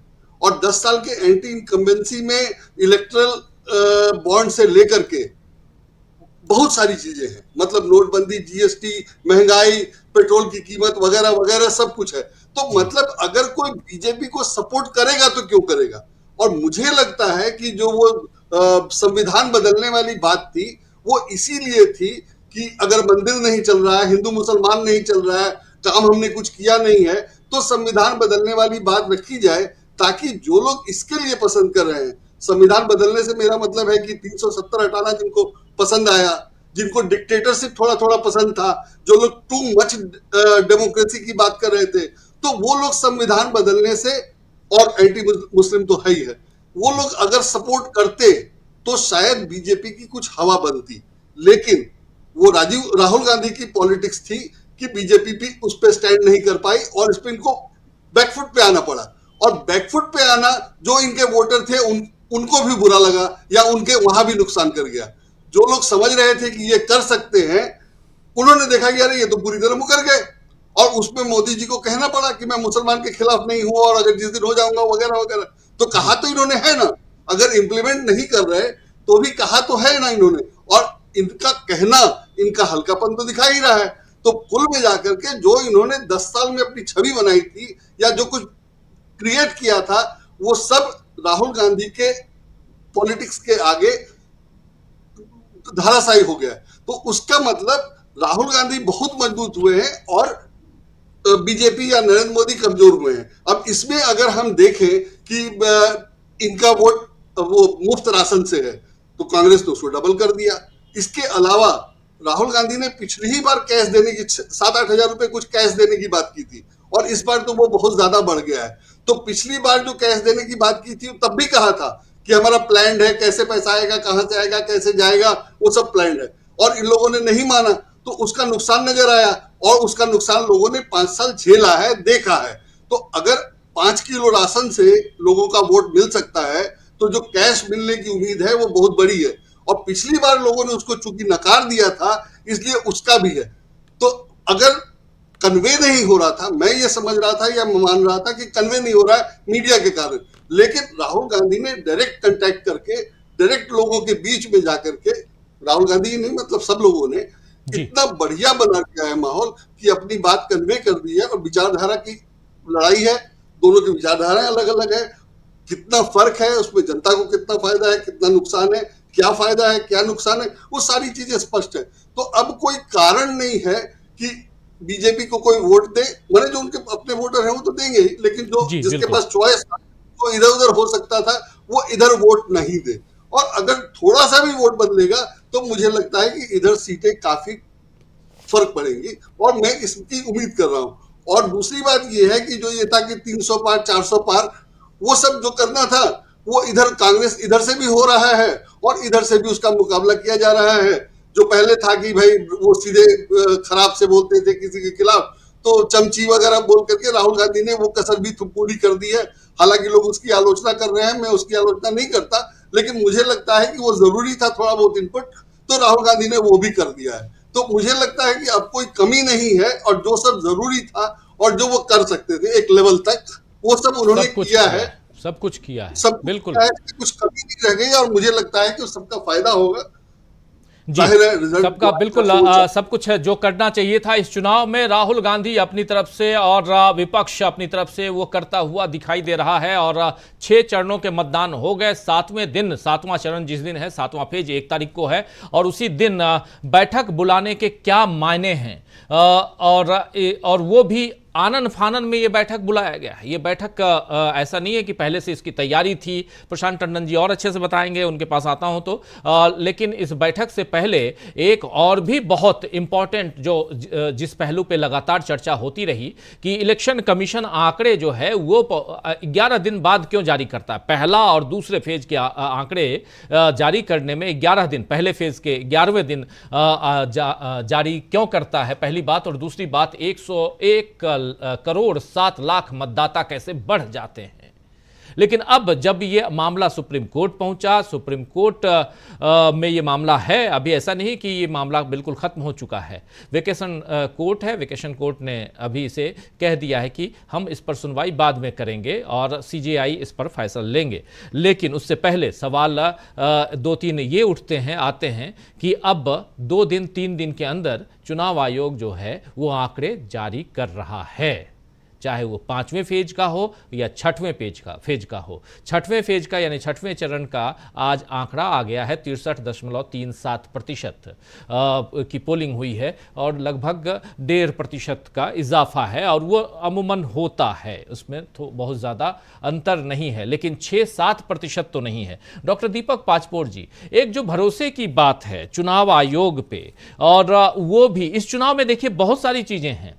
चुनाव आयोग पे भरोसा अभी से नहीं, ये भरोसा जो है डगमगाया 2019 के बाद से ज़्यादा डगमगाया है। विधानसभा चुनावों में भी डगमगाया है, हमने छत्तीसगढ़, मध्य प्रदेश, राजस्थान के चुनाव में भी देखा। लेकिन उसके बाद इस चुनाव में शायद उम्मीद रही होगी सत्ता पक्ष को कि कहीं शायद नैया पार लगा दे चुनाव आयोग। अभी तक रिजल्ट चूंकि सामने नहीं है, इसलिए हम ये बात कह रहे हैं, और उस दम पे भी कह रहे हैं क्योंकि अब तो कई सारे जो सेफोलॉजिस्ट हैं, कई सारे जो सारी एजेंसियां हैं, उनके जो मालिकान हैं वो भी पलटते हुए दिखाई दे रहे हैं, इसलिए ये बात कह रहा हूं। हालांकि प्रशांत टंडन जी जो बात कह रहे हैं वो थोड़ा चौंकाने वाली बात है कि एग्जिट पोल में आप शायद देखेंगे वही आंकड़े 300 के पार वाले आंकड़े वहां तक जाएंगे। लेकिन यहां पर जरा समझना चाहता हूं, इस चुनाव में चुनाव आयोग और उसके साथ साथ विपक्ष जो मजबूती के साथ, अग्निवीर का नाम नहीं लेना है, बोला चुनाव आयोग ने लिख के भेजा। राहुल गांधी अग्निवीर का नाम रोज ले रहे हैं, कूड़े के में फाड़ के फेंक देंगे ये कह रहे हैं। ये परिवर्तन दिखाई दे रहा है डॉक्टर दीपक पाचपोर जी। राजीव जी देखिए, इनकी जो तीनों प्रमुख ताकतें थी, प्रमुख शक्तियां थी मोदी जी की, उसमें सबसे पहली तो थी यही अपने चुनाव आयोग। चुनाव आयोग को बहुत बुरी कदर से बता दिया गया और लोगों के सामने स्पष्ट हो गया कि ये अविश्वसनीय है, ये सत्ता के साथ चल रहे हैं। पूरी तरह से वो पर्दाफाश हो चुका है, बेनकाब हो चुके हैं चुनाव आयोग। जांच एजेंसियां जो हैं वो भी पूरी की पूरी तरह बेनकाब हो गई हैं। जिस तरीके से विपक्षी नेताओं को लगातार डाला गया, चुनाव के दौरान डाला गया, उसके बाद जो इलेक्ट्रल बॉन्ड खरीदने में किस प्रकार से मदद की सत्ता पक्ष की इन एजेंसियों ने, वो भी हो गया। तीसरा जो बहुत अच्छा मामला हुआ है राजीव जी, वो ये हुआ है कि मीडिया को भी बेनकाब किया गया है। अभी देखिए, राहुल गांधी हो चाहे प्रियंका गांधी हो, वो जिस प्रकार से खुलेआम हड़का रहे हैं, मतलब सीधे सीधे आलोचना भी कर रहे हैं कि भाई इनके जो चमचे लोग बैठ जाते हैं, इस प्रकार से उनसे पूछते हैं कि आम कैसे खाते हैं, धोखे खाते नहीं खाते। इसका सबसे बड़ा फायदा ये हो रहा है कि जनता के सामने उन्होंने मीडिया को भी बेनकाब कर दिया है। अब ये जो मीडिया चलाएगा 300, 350, 350, 400, इसके ऊपर कोई भरोसा नहीं करने जा रहा है। ये एक बहुत बड़ा काम हुआ है इंडिया गठबंधन की ओर से, खासकर कांग्रेस के इन नेताओं के द्वारा। वरना आप सोचिए कि जिस व्यक्ति को या जिस राजनीतिक दल को राजनीति करनी है, क्या वो मीडिया की आलोचना ऐसे खुलेआम कर सकता है? लेकिन कांग्रेस वाले भी जान गए हैं, खासकर इन लोग। आप लगातार प्रवक्ताओं की भी आप देखिए, जिस प्रकार से वो अपने प्रमुख जो एंकर हैं, जो सत्ता के साथ जाने वाले एंकर्स हैं, जो बदनाम एंकर्स हैं, उनको उनके ही स्टूडियो में बैठ के बाकायदे अपमानित किया जा रहा है। चाहे वो शीनेत हो, चाहे वो आलोक शर्मा हो, जितने कांग्रेस के प्रमुख प्रवक्ता है, अब वो कोई किसी प्रकार का कोई लिहाज नहीं रख रहे हैं। उनके सामने ये बात बहुत स्पष्ट हो गई है कि किस मीडिया को इज्जत देनी है और किस मीडिया को इज्जत नहीं देनी है। अब वो जो खुले मंच से सामने पत्रकार कवर कर रहे हैं उनकी मीटिंग को, और उनकी ओर बाकायदे इशारा करके राहुल जी कई तरह की बातें करते हैं। इसका यही फायदा होगा कि अपने आप में ये जो है ये गैर भरोसेमंद हो गए हैं, और ये जनता को बताया जाना था कि ये जो कुछ भी आंकड़े देते हैं, जो पूर्वानुमान कर रहे हैं, जो सर्वे कर रहे हैं, जो ओपिनियन पोल्स कर रहे हैं, इसके ऊपर आप भरोसा मत कीजिए। ये बात आज जो है वो साबित कर दी है। इसलिए बाकायदे इनको जो बेनकाब करने का सबसे बड़ा फायदा ये हुआ है कि अब इनकी बातों पे कोई भरोसा नहीं करता। इसलिए हम इस बात की चिंता करने की जरूरत नहीं है कि कितने आंकड़े चला रहे हो, 300 चला रहे हैं, 325 चला रहे हैं, 350, वो तो बहुत लंबे समय तक, जब भारतीय जनता पार्टी ने 400 के आंकड़ों की बात करनी बंद कर दी थी, तब भी जो है जो गोदी मीडिया है उस नैरेटिव को आगे बढ़ा रहा था। उसको ये ध्यान ही नहीं रहा कि अब तो भारतीय जनता पार्टी के नेता भी जो है वो भी 400 पार की बात नहीं कर रहे हैं। वो अपनी झोंक में जो उन्हें पहले जो आदेश मिला होगा या पहले उन्होंने जो एजेंडा सेट किया हुआ था उसको बहुत दिनों तक चला रहे थे। मतलब इसके ऊपर कभी इसकी स्टडी हो सकती है कि कब बीजेपी ने 400 पार के नारे की बात बंद कर दी, लेकिन मीडिया उसको चलाया जा रहा था। तो ये सबसे बड़ा फायदा ये हुआ है। दूसरी बात, जो 1 तारीख की जो बैठक है, मुझे ऐसा लगता है कि इसमें 2-3 चीजें होगी। पहली बात तो ये है कि ये जाहिर करना कि हम जीत रहे हैं, ये एक बहुत बड़ा मैसेज जा रहा है। भारतीय जनता पार्टी या एनडीए की बैठक का कोई अता पता नहीं है, और वो तो जा रहे हैं विवेकानंद का जो शिला जो है जिसको हम कहते हैं जी मेमोरियल, वो शिला पे जाएंगे जी, तो वहां पे जाएंगे। वहां पे क्या ध्यान लगाते हैं वो उनकी अपनी पर्सनल बात है, वो उसके ऊपर हम बहुत ज्यादा नहीं कुछ कह सकते। लेकिन यहाँ पर जो है हम सरकार में आ रहे हैं, हम सरकार बनाने जा रहे हैं, और हम उसके इच्छुक भी हैं। असली बात ये होती है कि आपकी इच्छा प्रकट होनी चाहिए। आप याद कीजिए गोवा का इंसिडेंट, गोवा में जो है बहुमत होने के बाद भी जो वहां पर जो कांग्रेस के जो पर्यवेक्षक थे दिग्विजय सिंह साहब, वो होटल में सोते रह गए थे, रातों रात वहां पे सत्ता पलट गई थी। बहुत सारी सीख और सबक जो है वो इंडिया गठबंधन को मिले हैं। अब वो कोई भी इस प्रकार की कोताही नहीं बरतेंगे, इसलिए पहले से जाके डट रहे हैं। मैं इसको एक तरह से किलेबंदी करता हूँ। वो किलेबंदी कर रहे हैं, पहले से अपना किला खड़ा कर रहे हैं। दूसरा, लोगों के पास मैसेज दे रहे हैं कि हम आ रहे हैं, सरकार बना रहे हैं। इसका बहुत बड़ा जो फायदा होगा वो ये भी होगा कि जो जांच एजेंसियां, निर्वाचन आयोग या जो शासकीय मशीनरी, थोड़ा बहुत उनकी जो श्रद्धा बची होगी मोदी जी में या भारतीय जनता पार्टी में, चाहे श्रद्धा हो चाहे डर हो, वो उसकी ओर वो बढ़ेंगे नहीं। और आखिरी के 3-4 दिन जो बहुत महत्वपूर्ण रहेंगे उसमें निष्पक्षता पूर्वक वो काम करेंगे, ऐसा मुझे लगता है। तो 1 तारीख का, और सबसे बड़ी चीज, अगर उस दिन, मेरा अपना अनुमान है कि उनको सबसे बड़ा काम ये करना चाहिए कि प्रधानमंत्री का चेहरा उन्हें घोषित करना होगा। वरना होगा ये कि राष्ट्रपति को अगर थोड़ा सा भी मौका मिल गया, भारतीय जनता पार्टी को बुला लिया सरकार बनाने के लिए और समय दे दिया कि आप इतने दिनों के अंदर बहुमत साबित कीजिए, तो खेला हो जाएगा। इसलिए इंडिया गठबंधन को उसको ब्लॉक करना पड़ेगा जाके, कि ऐसी कोई गुंजाइश ही न रहे कि आप भारतीय जनता पार्टी को बुलाएं सरकार बनाने के लिए, तो पहले आप जाइए दावा कीजिए। वहां सब तय है, ये मान के चलिए दीपक जी, वहां सब कुछ तय है।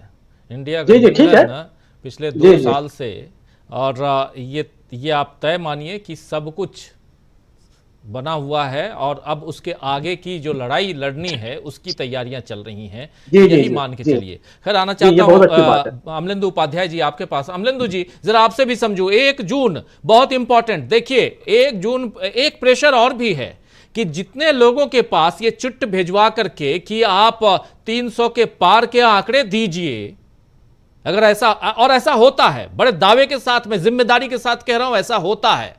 इसलिए एग्जिट पोल में आप और हम अच्छी तरह से जानते हैं, तो ये दीजिए, ये दिखाइए, और उसके बाद उसी दिन ये बैठक क्या मायने रखता है अमलेंदु जी?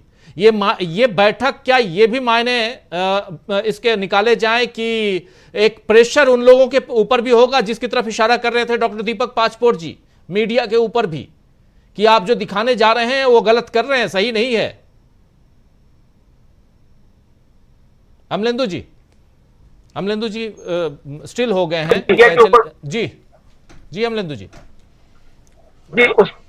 उस मीडिया के ऊपर बहुत प्रेशर होगा राजीव जी, और ये प्रेशर इतना ज्यादा होगा कि पूछा नहीं जा सकता। एक तो ये कि ये संदेश एक राजीव जी साफ चला गया, मुझे लगता है राहुल गांधी जिस तरीके से लगातार मीडिया को इस तरीके से निशाना बना रहे हैं, ये भी समझ में आ गया है कि इंडिया की सरकार बनते ही कोई ना कोई जांच आयोग इस मीडिया के ऊपर भी बैठेगा, जिसने 10 साल तक लगातार जो है देश के अंदर सांप्रदायिक घृणा फैलाने का काम किया है, और इन्होंने क्या क्या काम किए इनकी भी जांच निश्चित तौर पर।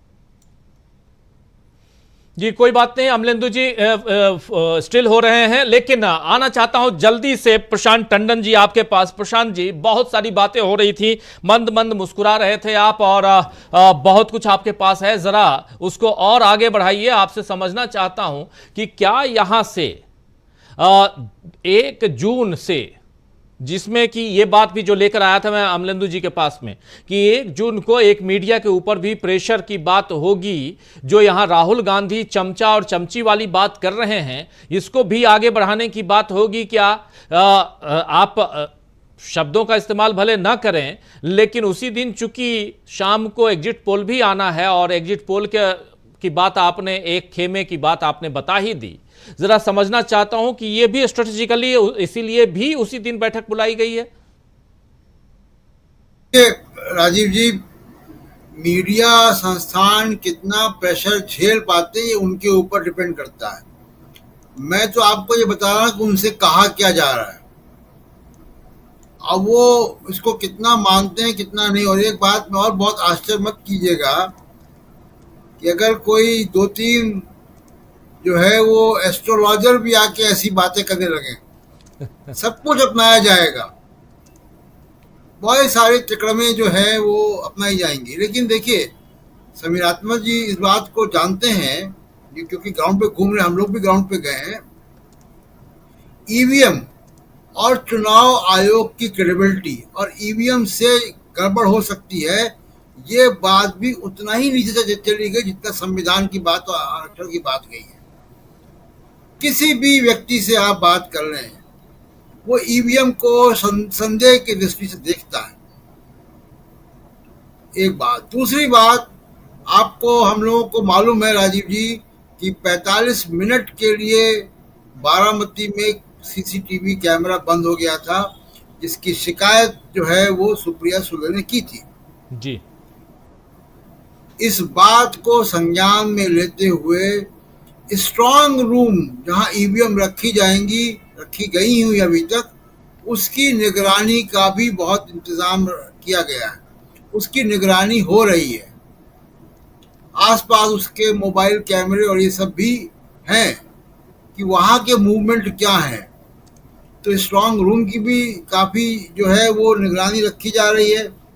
दूसरी, मोदी साहब का एक बयान आया राजीव जी, वो ये कह रहे हैं कि विपक्षी पार्टियों से हमारी दुश्मनी नहीं है, उनमें से भी बहुत से लोगों से हमारे अच्छे संबंध हैं। इसको भी संज्ञान में लिया जाए कि ये बयान क्यों आ रहा है, ये बयान भी इसीलिए आ रहा है। दूसरी बात, जो बातें हो रही हैं उसकी बात मैं बता रहा हूँ राजीव जी, कि 1 तारीख को अगर एग्जिट पोल ऐसे ही आए और जो जनता की राय, जनता का जो रुझान है उसके विपरीत आए, तो 2 तारीख से ही हम देखेंगे कि काफी प्रोटेस्ट वगैरह शुरू हो जाएंगे देश भर में। ये सब भी हो रहा है क्योंकि जनता में गुस्सा बहुत है इस बात को लेकर। इस बार का चुनाव बहुत अलग तरह का चुनाव, क्योंकि बार बार हम लोग, ये माना जाए पिक्चर अभी बाकी है प्रशांत जी। जी पिक्चर बाकी है, क्योंकि हम बार बार राजीव जी, हम लोग और हमारे तमाम विश्लेषक और दूसरे जगहों से भी मैं सुनता हूँ, हम लोगों ने खुद जाकर देखा है कि इस बार का चुनाव जनता ने लड़ा है। तो जो चुनाव जनता ने लड़ा है वो अपने मत की रखवाली भी करना जानती है। इसलिए मैं कह रहा हूँ कि अगर 1 तारीख की शाम को मीडिया ने ऐसा कुछ किया कि जो जनता के भावना के विपरीत है एकदम, तो उसका गुस्सा भी हम लोगों को दिखाई देगा उसी दिन या अगले दिन। यानी 4 तारीख काउंटिंग के पहले काफी कुछ होना बाकी है। और क्योंकि इलेक्शन कमीशन को के ऊपर बहुत संदेह है, और मैं बता चुका हूं कि सारे अधिकारी, खासकर जिन जिन अधिकारियों का राजनीतिक रुझान है, एक इंटेलिजेंट लिस्ट बन चुकी है और उन पे निगरानी है बिल्कुल कि वो कौन अधिकारी हैं, वो क्या कर सकते हैं। और जैसा मैंने कहा कि काउंटिंग के दिन दिल्ली में और दिल्ली के और स्टेट कैपिटल्स में तमाम पॉलिटिकल पार्टी और सिविल सोसाइटी के कंट्रोल रूम बन रहे हैं। वो रियल टाइम एनालिसिस वहां पे होगी सारे रिजल्ट्स की जी। वहां पे लीगल कॉल क्या लेनी है, कौन से मुकदमे करने हैं, क्या कहाँ जाना है, ये सब बातें भी रियल टाइम में होंगी। ये सब बैकअप तैयारी हो चुकी है 4 तारीख की भी। और दूसरा एक और बात राजीव जी, एक बात राष्ट्रपति के सामने भी आएगी, और ये बहस अभी से शुरू हो गई है। सिंगल लार्जेस्ट पार्टी या सिंगल लार्जेस्ट प्री पोल गठबंधन। देखिए, जनादेश की विवेचना, उसकी एनालिसिस भी एक काम है जो राष्ट्रपति को करना है, और तमाम संस्थाएं इसमें राष्ट्रपति की मदद करेंगी। जरूरी नहीं कि सिंगल लार्जेस्ट पार्टी ही दावेदार हो सत्ता की, उसके खिलाफ मैंडेट है, ये बात भी यहाँ आएगी। इसका भी परिपाटी हमारे देश में है। राजीव गांधी 197 सीटें उनके पास आई थी और 143 सीटें वीपी सिंह के जनता दल को आई थी, लेकिन राजीव गांधी को राष्ट्रपति ने सिंगल लार्जेस्ट पार्टी का आर वेंकटरमन ने न्योता नहीं भेजा था। उन्होंने वीपी सिंह को बुलाया था कि आप स्थायी सरकार बना सकते हैं, समर्थन की चिट्ठी लाइए। तो बीजेपी और लेफ्ट फ्रंट ने उनको समर्थन की चिट्ठियां दी और सरकार बनी। तो सिंगल लार्जेस्ट पार्टी ही सत्ता की दावेदार है, ये भी, इसकी भी परिपाटी हमारे पास है कि वो नहीं होती है। सिंगल लार्जेस्ट फॉर्मेशन, बहुत कुछ तो होता था प्रशांत जी, बहुत सारी चीजें जो होती थी अब कहाँ होती हैं। 2014 के बाद से तो देश आजाद हुआ है, तो आप गुलामी की बात कर रहे हैं। नहीं, परंपराएं तो राजीव जी रहती है ना, वो परंपराएं राष्ट्रपति भवन में, वो परंपराओं का आर्काइव है। राष्ट्रपति भवन अगर प्रेस कम्युनिके जारी करता है, जो अब प्रेस कम्युनिके आना बंद हो गए हैं, उन प्रेस कम्युनिके को जारी करने से पहले उन तमाम परंपराओं की राय ली जाती है। राष्ट्रपति भवन में बड़े बड़े वकील बुलाए जाते हैं, अटॉर्नी जनरल से सलाह ली जाती है, फिर वो चीजें इशू होती हैं। आर वेंकटरमन ने भी ये किया था, शंकर दयाल शर्मा ने भी किया था, उसके बाद के राष्ट्रपतियों ने भी ये किया जब स्थिति ऐसी आई है। मैं कह रहा हूं कि इस बारे में भी बहुत सारी अभी बहस चल रही है कि ये क्या होगा। तो मैं जो बात कहना चाह रहा हूं कि सिंगल लार्जेस्ट पार्टी ही दावेदार है, इसकी परंपरा नहीं है हमारे यहाँ। उड़ीसा में, क्योंकि राजीव गांधी की सिंगल लार्जेस्ट पार्टी थी। प्रशांत जी, उड़ीसा में बीजेपी के लोग राष्ट्रपति महोदया द्रौपदी मुर्मू के नाम पे वोट मांग रहे हैं आदिवासी एरिया में जाके। खबर पढ़े होंगे आप, उड़ीसा में जाके बीजेपी के लोग राष्ट्रपति द्रौपदी मुर्मू के नाम पे वोट मांग रहे हैं कि देखिए आप में से ही एक आदिवासी वहां तक पहुंच चुकी हैं और वोट दीजिए, हम आप लोगों को ही पहुंचाएंगे वहाँ। लेकिन यहाँ राष्ट्रपति महोदया ये नहीं कह रही हैं कि मैं जिस पद पे हूँ वो पद वहाँ इसके लिए नहीं है। इनके पास से कुछ भी ऐसा शब्द नहीं निकल रहा है, कोई ऐसा प्रेस कम्युनिके नहीं है। इसीलिए किस एथिक्स की बात आप कर रहे हैं? देखिए राजीव जी, राष्ट्रपति एक इंडिविजुअल नहीं है, वो एक संस्था है और बहुत सारे परंपराएं हैं। उन परंपराओं का निर्वहन करना चाहिए, करना पड़ेगा जी। हमारे देश में कोई कॉन्स्टिट्यूशनल मोनार्की नहीं है और मोनार्की भी परंपराओं पर चलती है। तो ये सब बहसें भी राजीव जी हो रही हैं कि सबसे बड़ी पार्टी या सबसे बड़ा प्री पोल अलायंस, और सबसे बड़े प्री पोल अलायंस में भी अगर उसके अलायंस पार्टनर चिट्ठी लिख दिया कि अब हम इनके साथ नहीं है,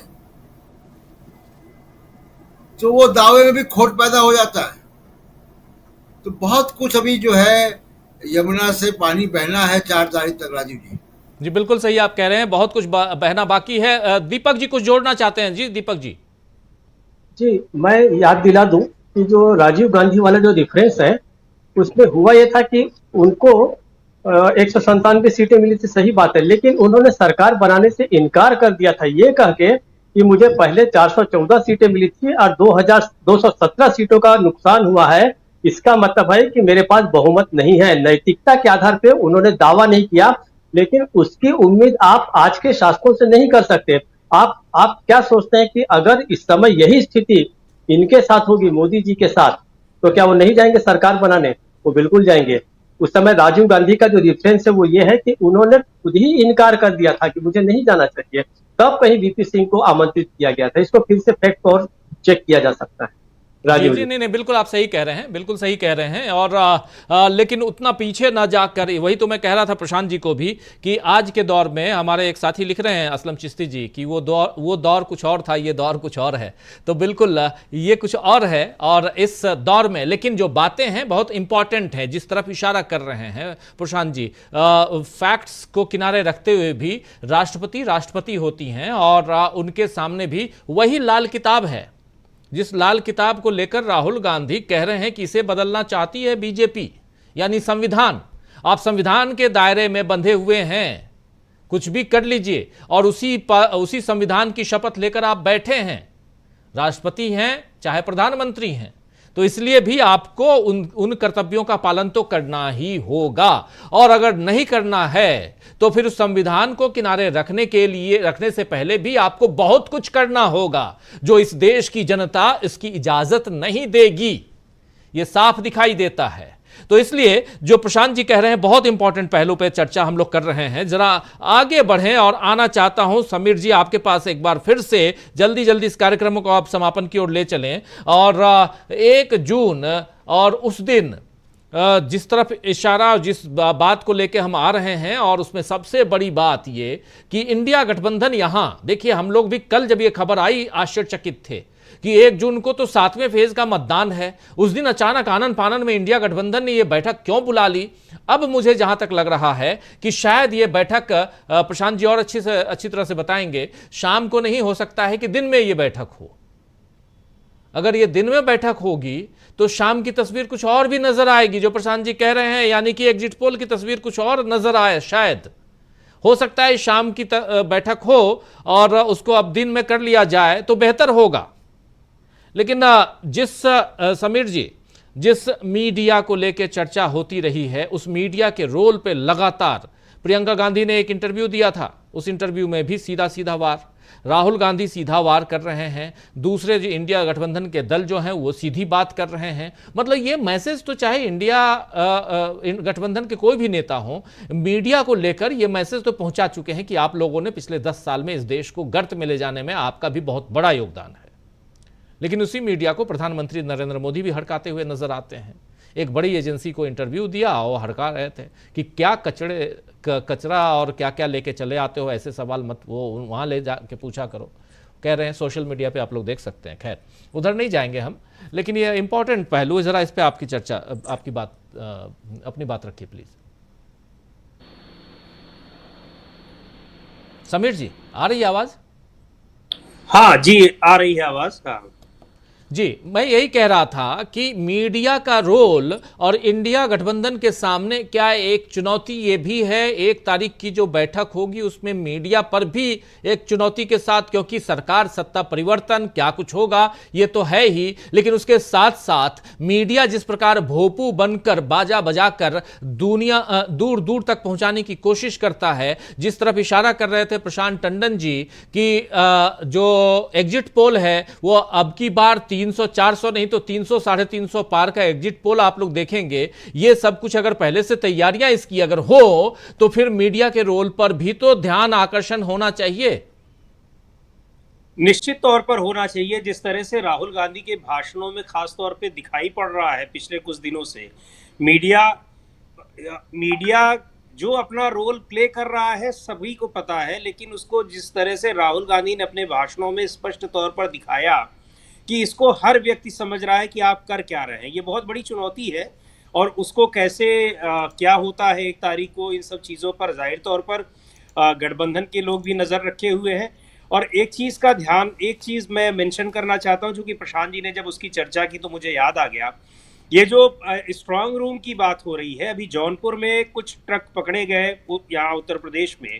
हालांकि बाद में वहां के डीएम ने कहा कि ये कुछ खाली ईवीएम मशीनें थी, जिनको जो रिजर्व ईवीएम मशीनें होती हैं, लेकिन समाजवादी पार्टी और कांग्रेस के लोगों ने, कार्यकर्ताओं ने बड़ा शोर मचाया। उसके बाद अखिलेश यादव ने ट्वीट करके और अपने सारी सभाओं में भी वो कह रहे हैं कि आपकी लड़ाई जिस दिन मतदान हो गया है उसी दिन नहीं है। पहले भी उन्होंने ये बात कही थी। स्ट्रांग रूम को पर खास तौर पर नजर आपको रखनी है और मजबूती से रखनी है। तो ये सारे संदेश ये दे रहे हैं। वास्तव में इस तरह की बातें खुले तौर पर नहीं करनी चाहिए, या नहीं करनी चाहिए का मेरा मतलब यह है कि सीधे चुनाव आयोग की निष्पक्षता, उसकी कार्यप्रणाली पर सवाल उठा रहा है। लेकिन ऐसा सवाल अगर उठ रहा है तो जाहिर सी बात है कि निर्वाचन आयोग अपना काम उस तरह से नहीं कर रहा है।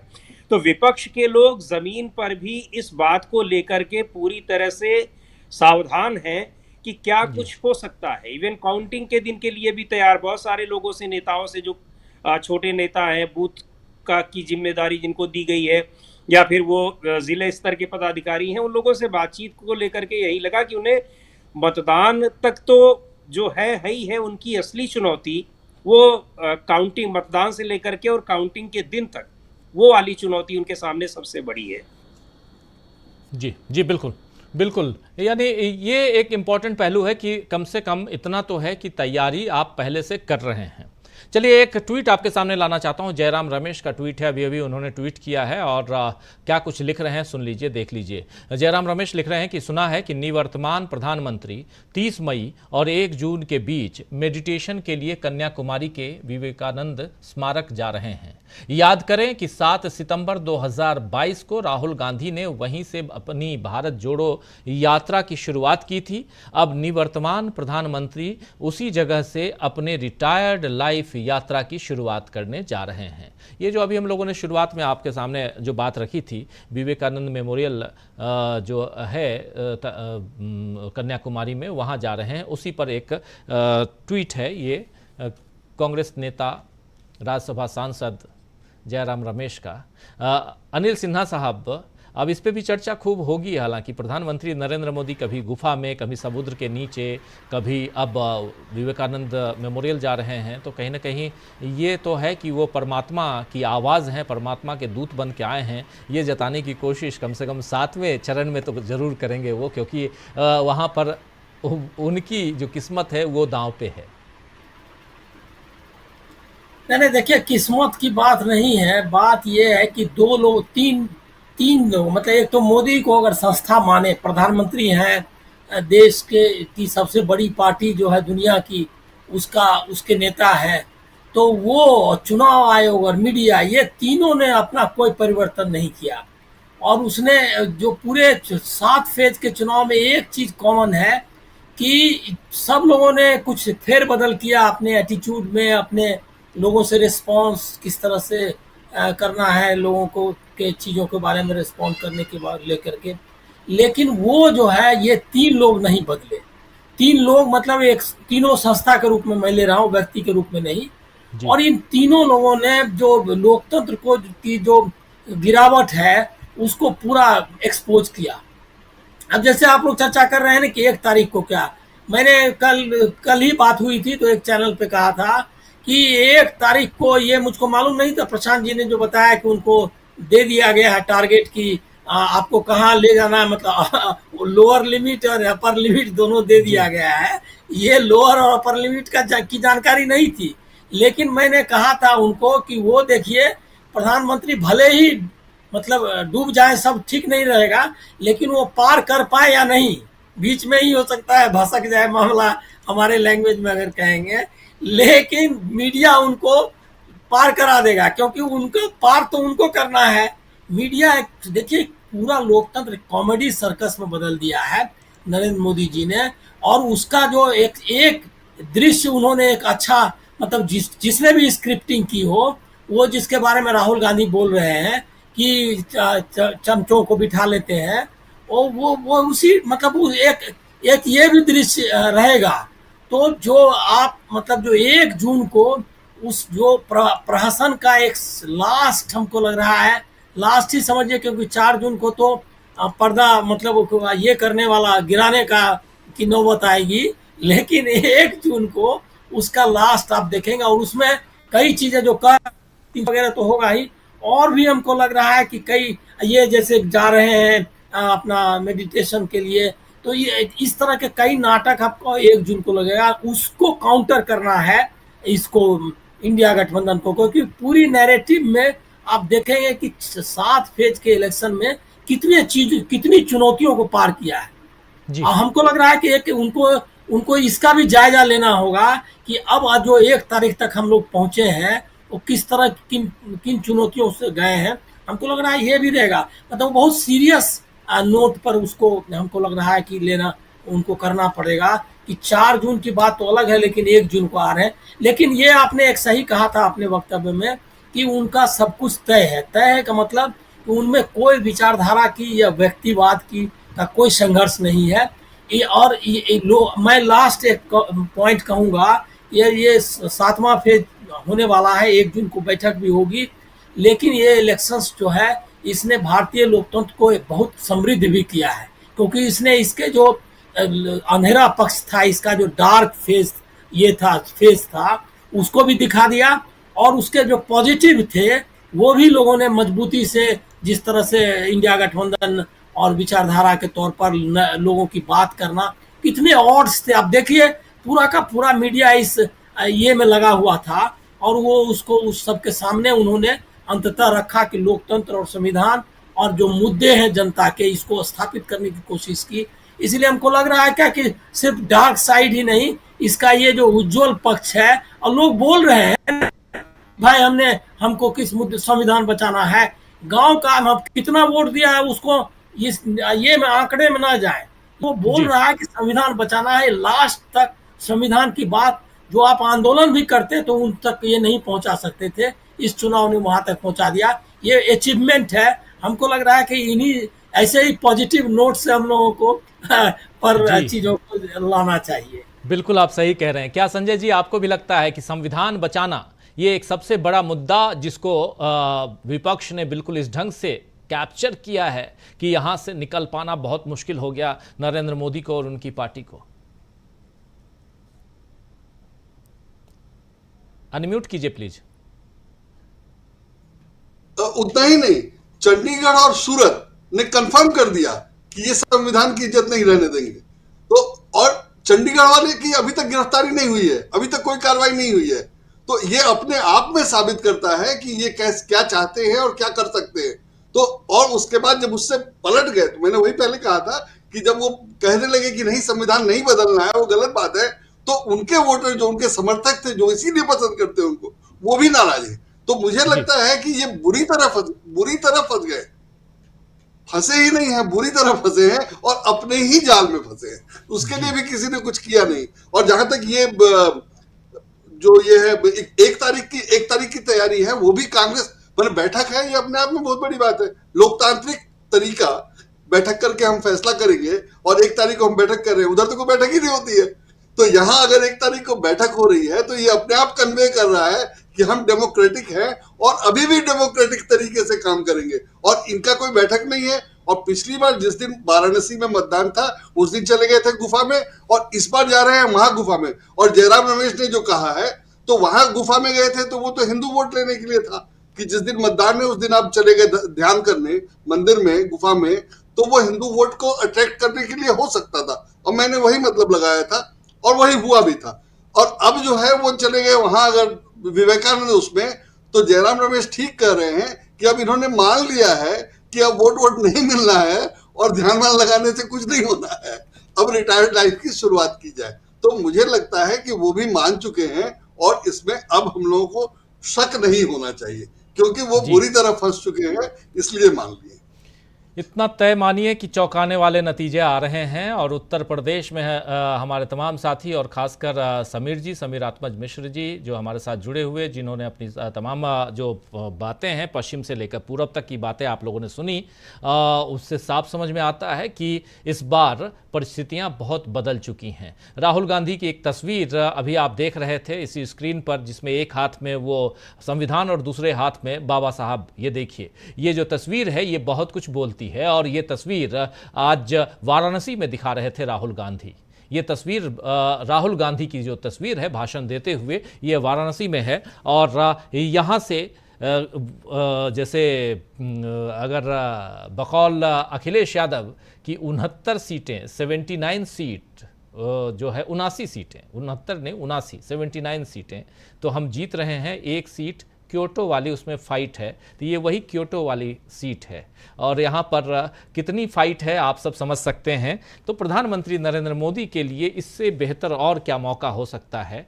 हालांकि प्रधानमंत्री नरेंद्र मोदी 29 तारीख की रात को, कल आज 28 है, हाँ कल जा रहे हैं वाराणसी, कल रात को वहीं रुकेंगे और उसके बाद कल परसों 30 तारीख को वहाँ से वापसी होगी और फिर सीधे उधर जाएंगे और ध्यान लगाएंगे विवेकानंद आश्रम में, स्मारक में। चलिए देखते हैं आगे कैमरा कहाँ कहाँ किस किस रूप में चश्मा के साथ, गोगल्स के साथ या कुछ और के साथ उन्हें कैप्चर करता है। हम सबको इंतज़ार रहेगा, लेकिन जनता ने कैप्चर कर लिया है।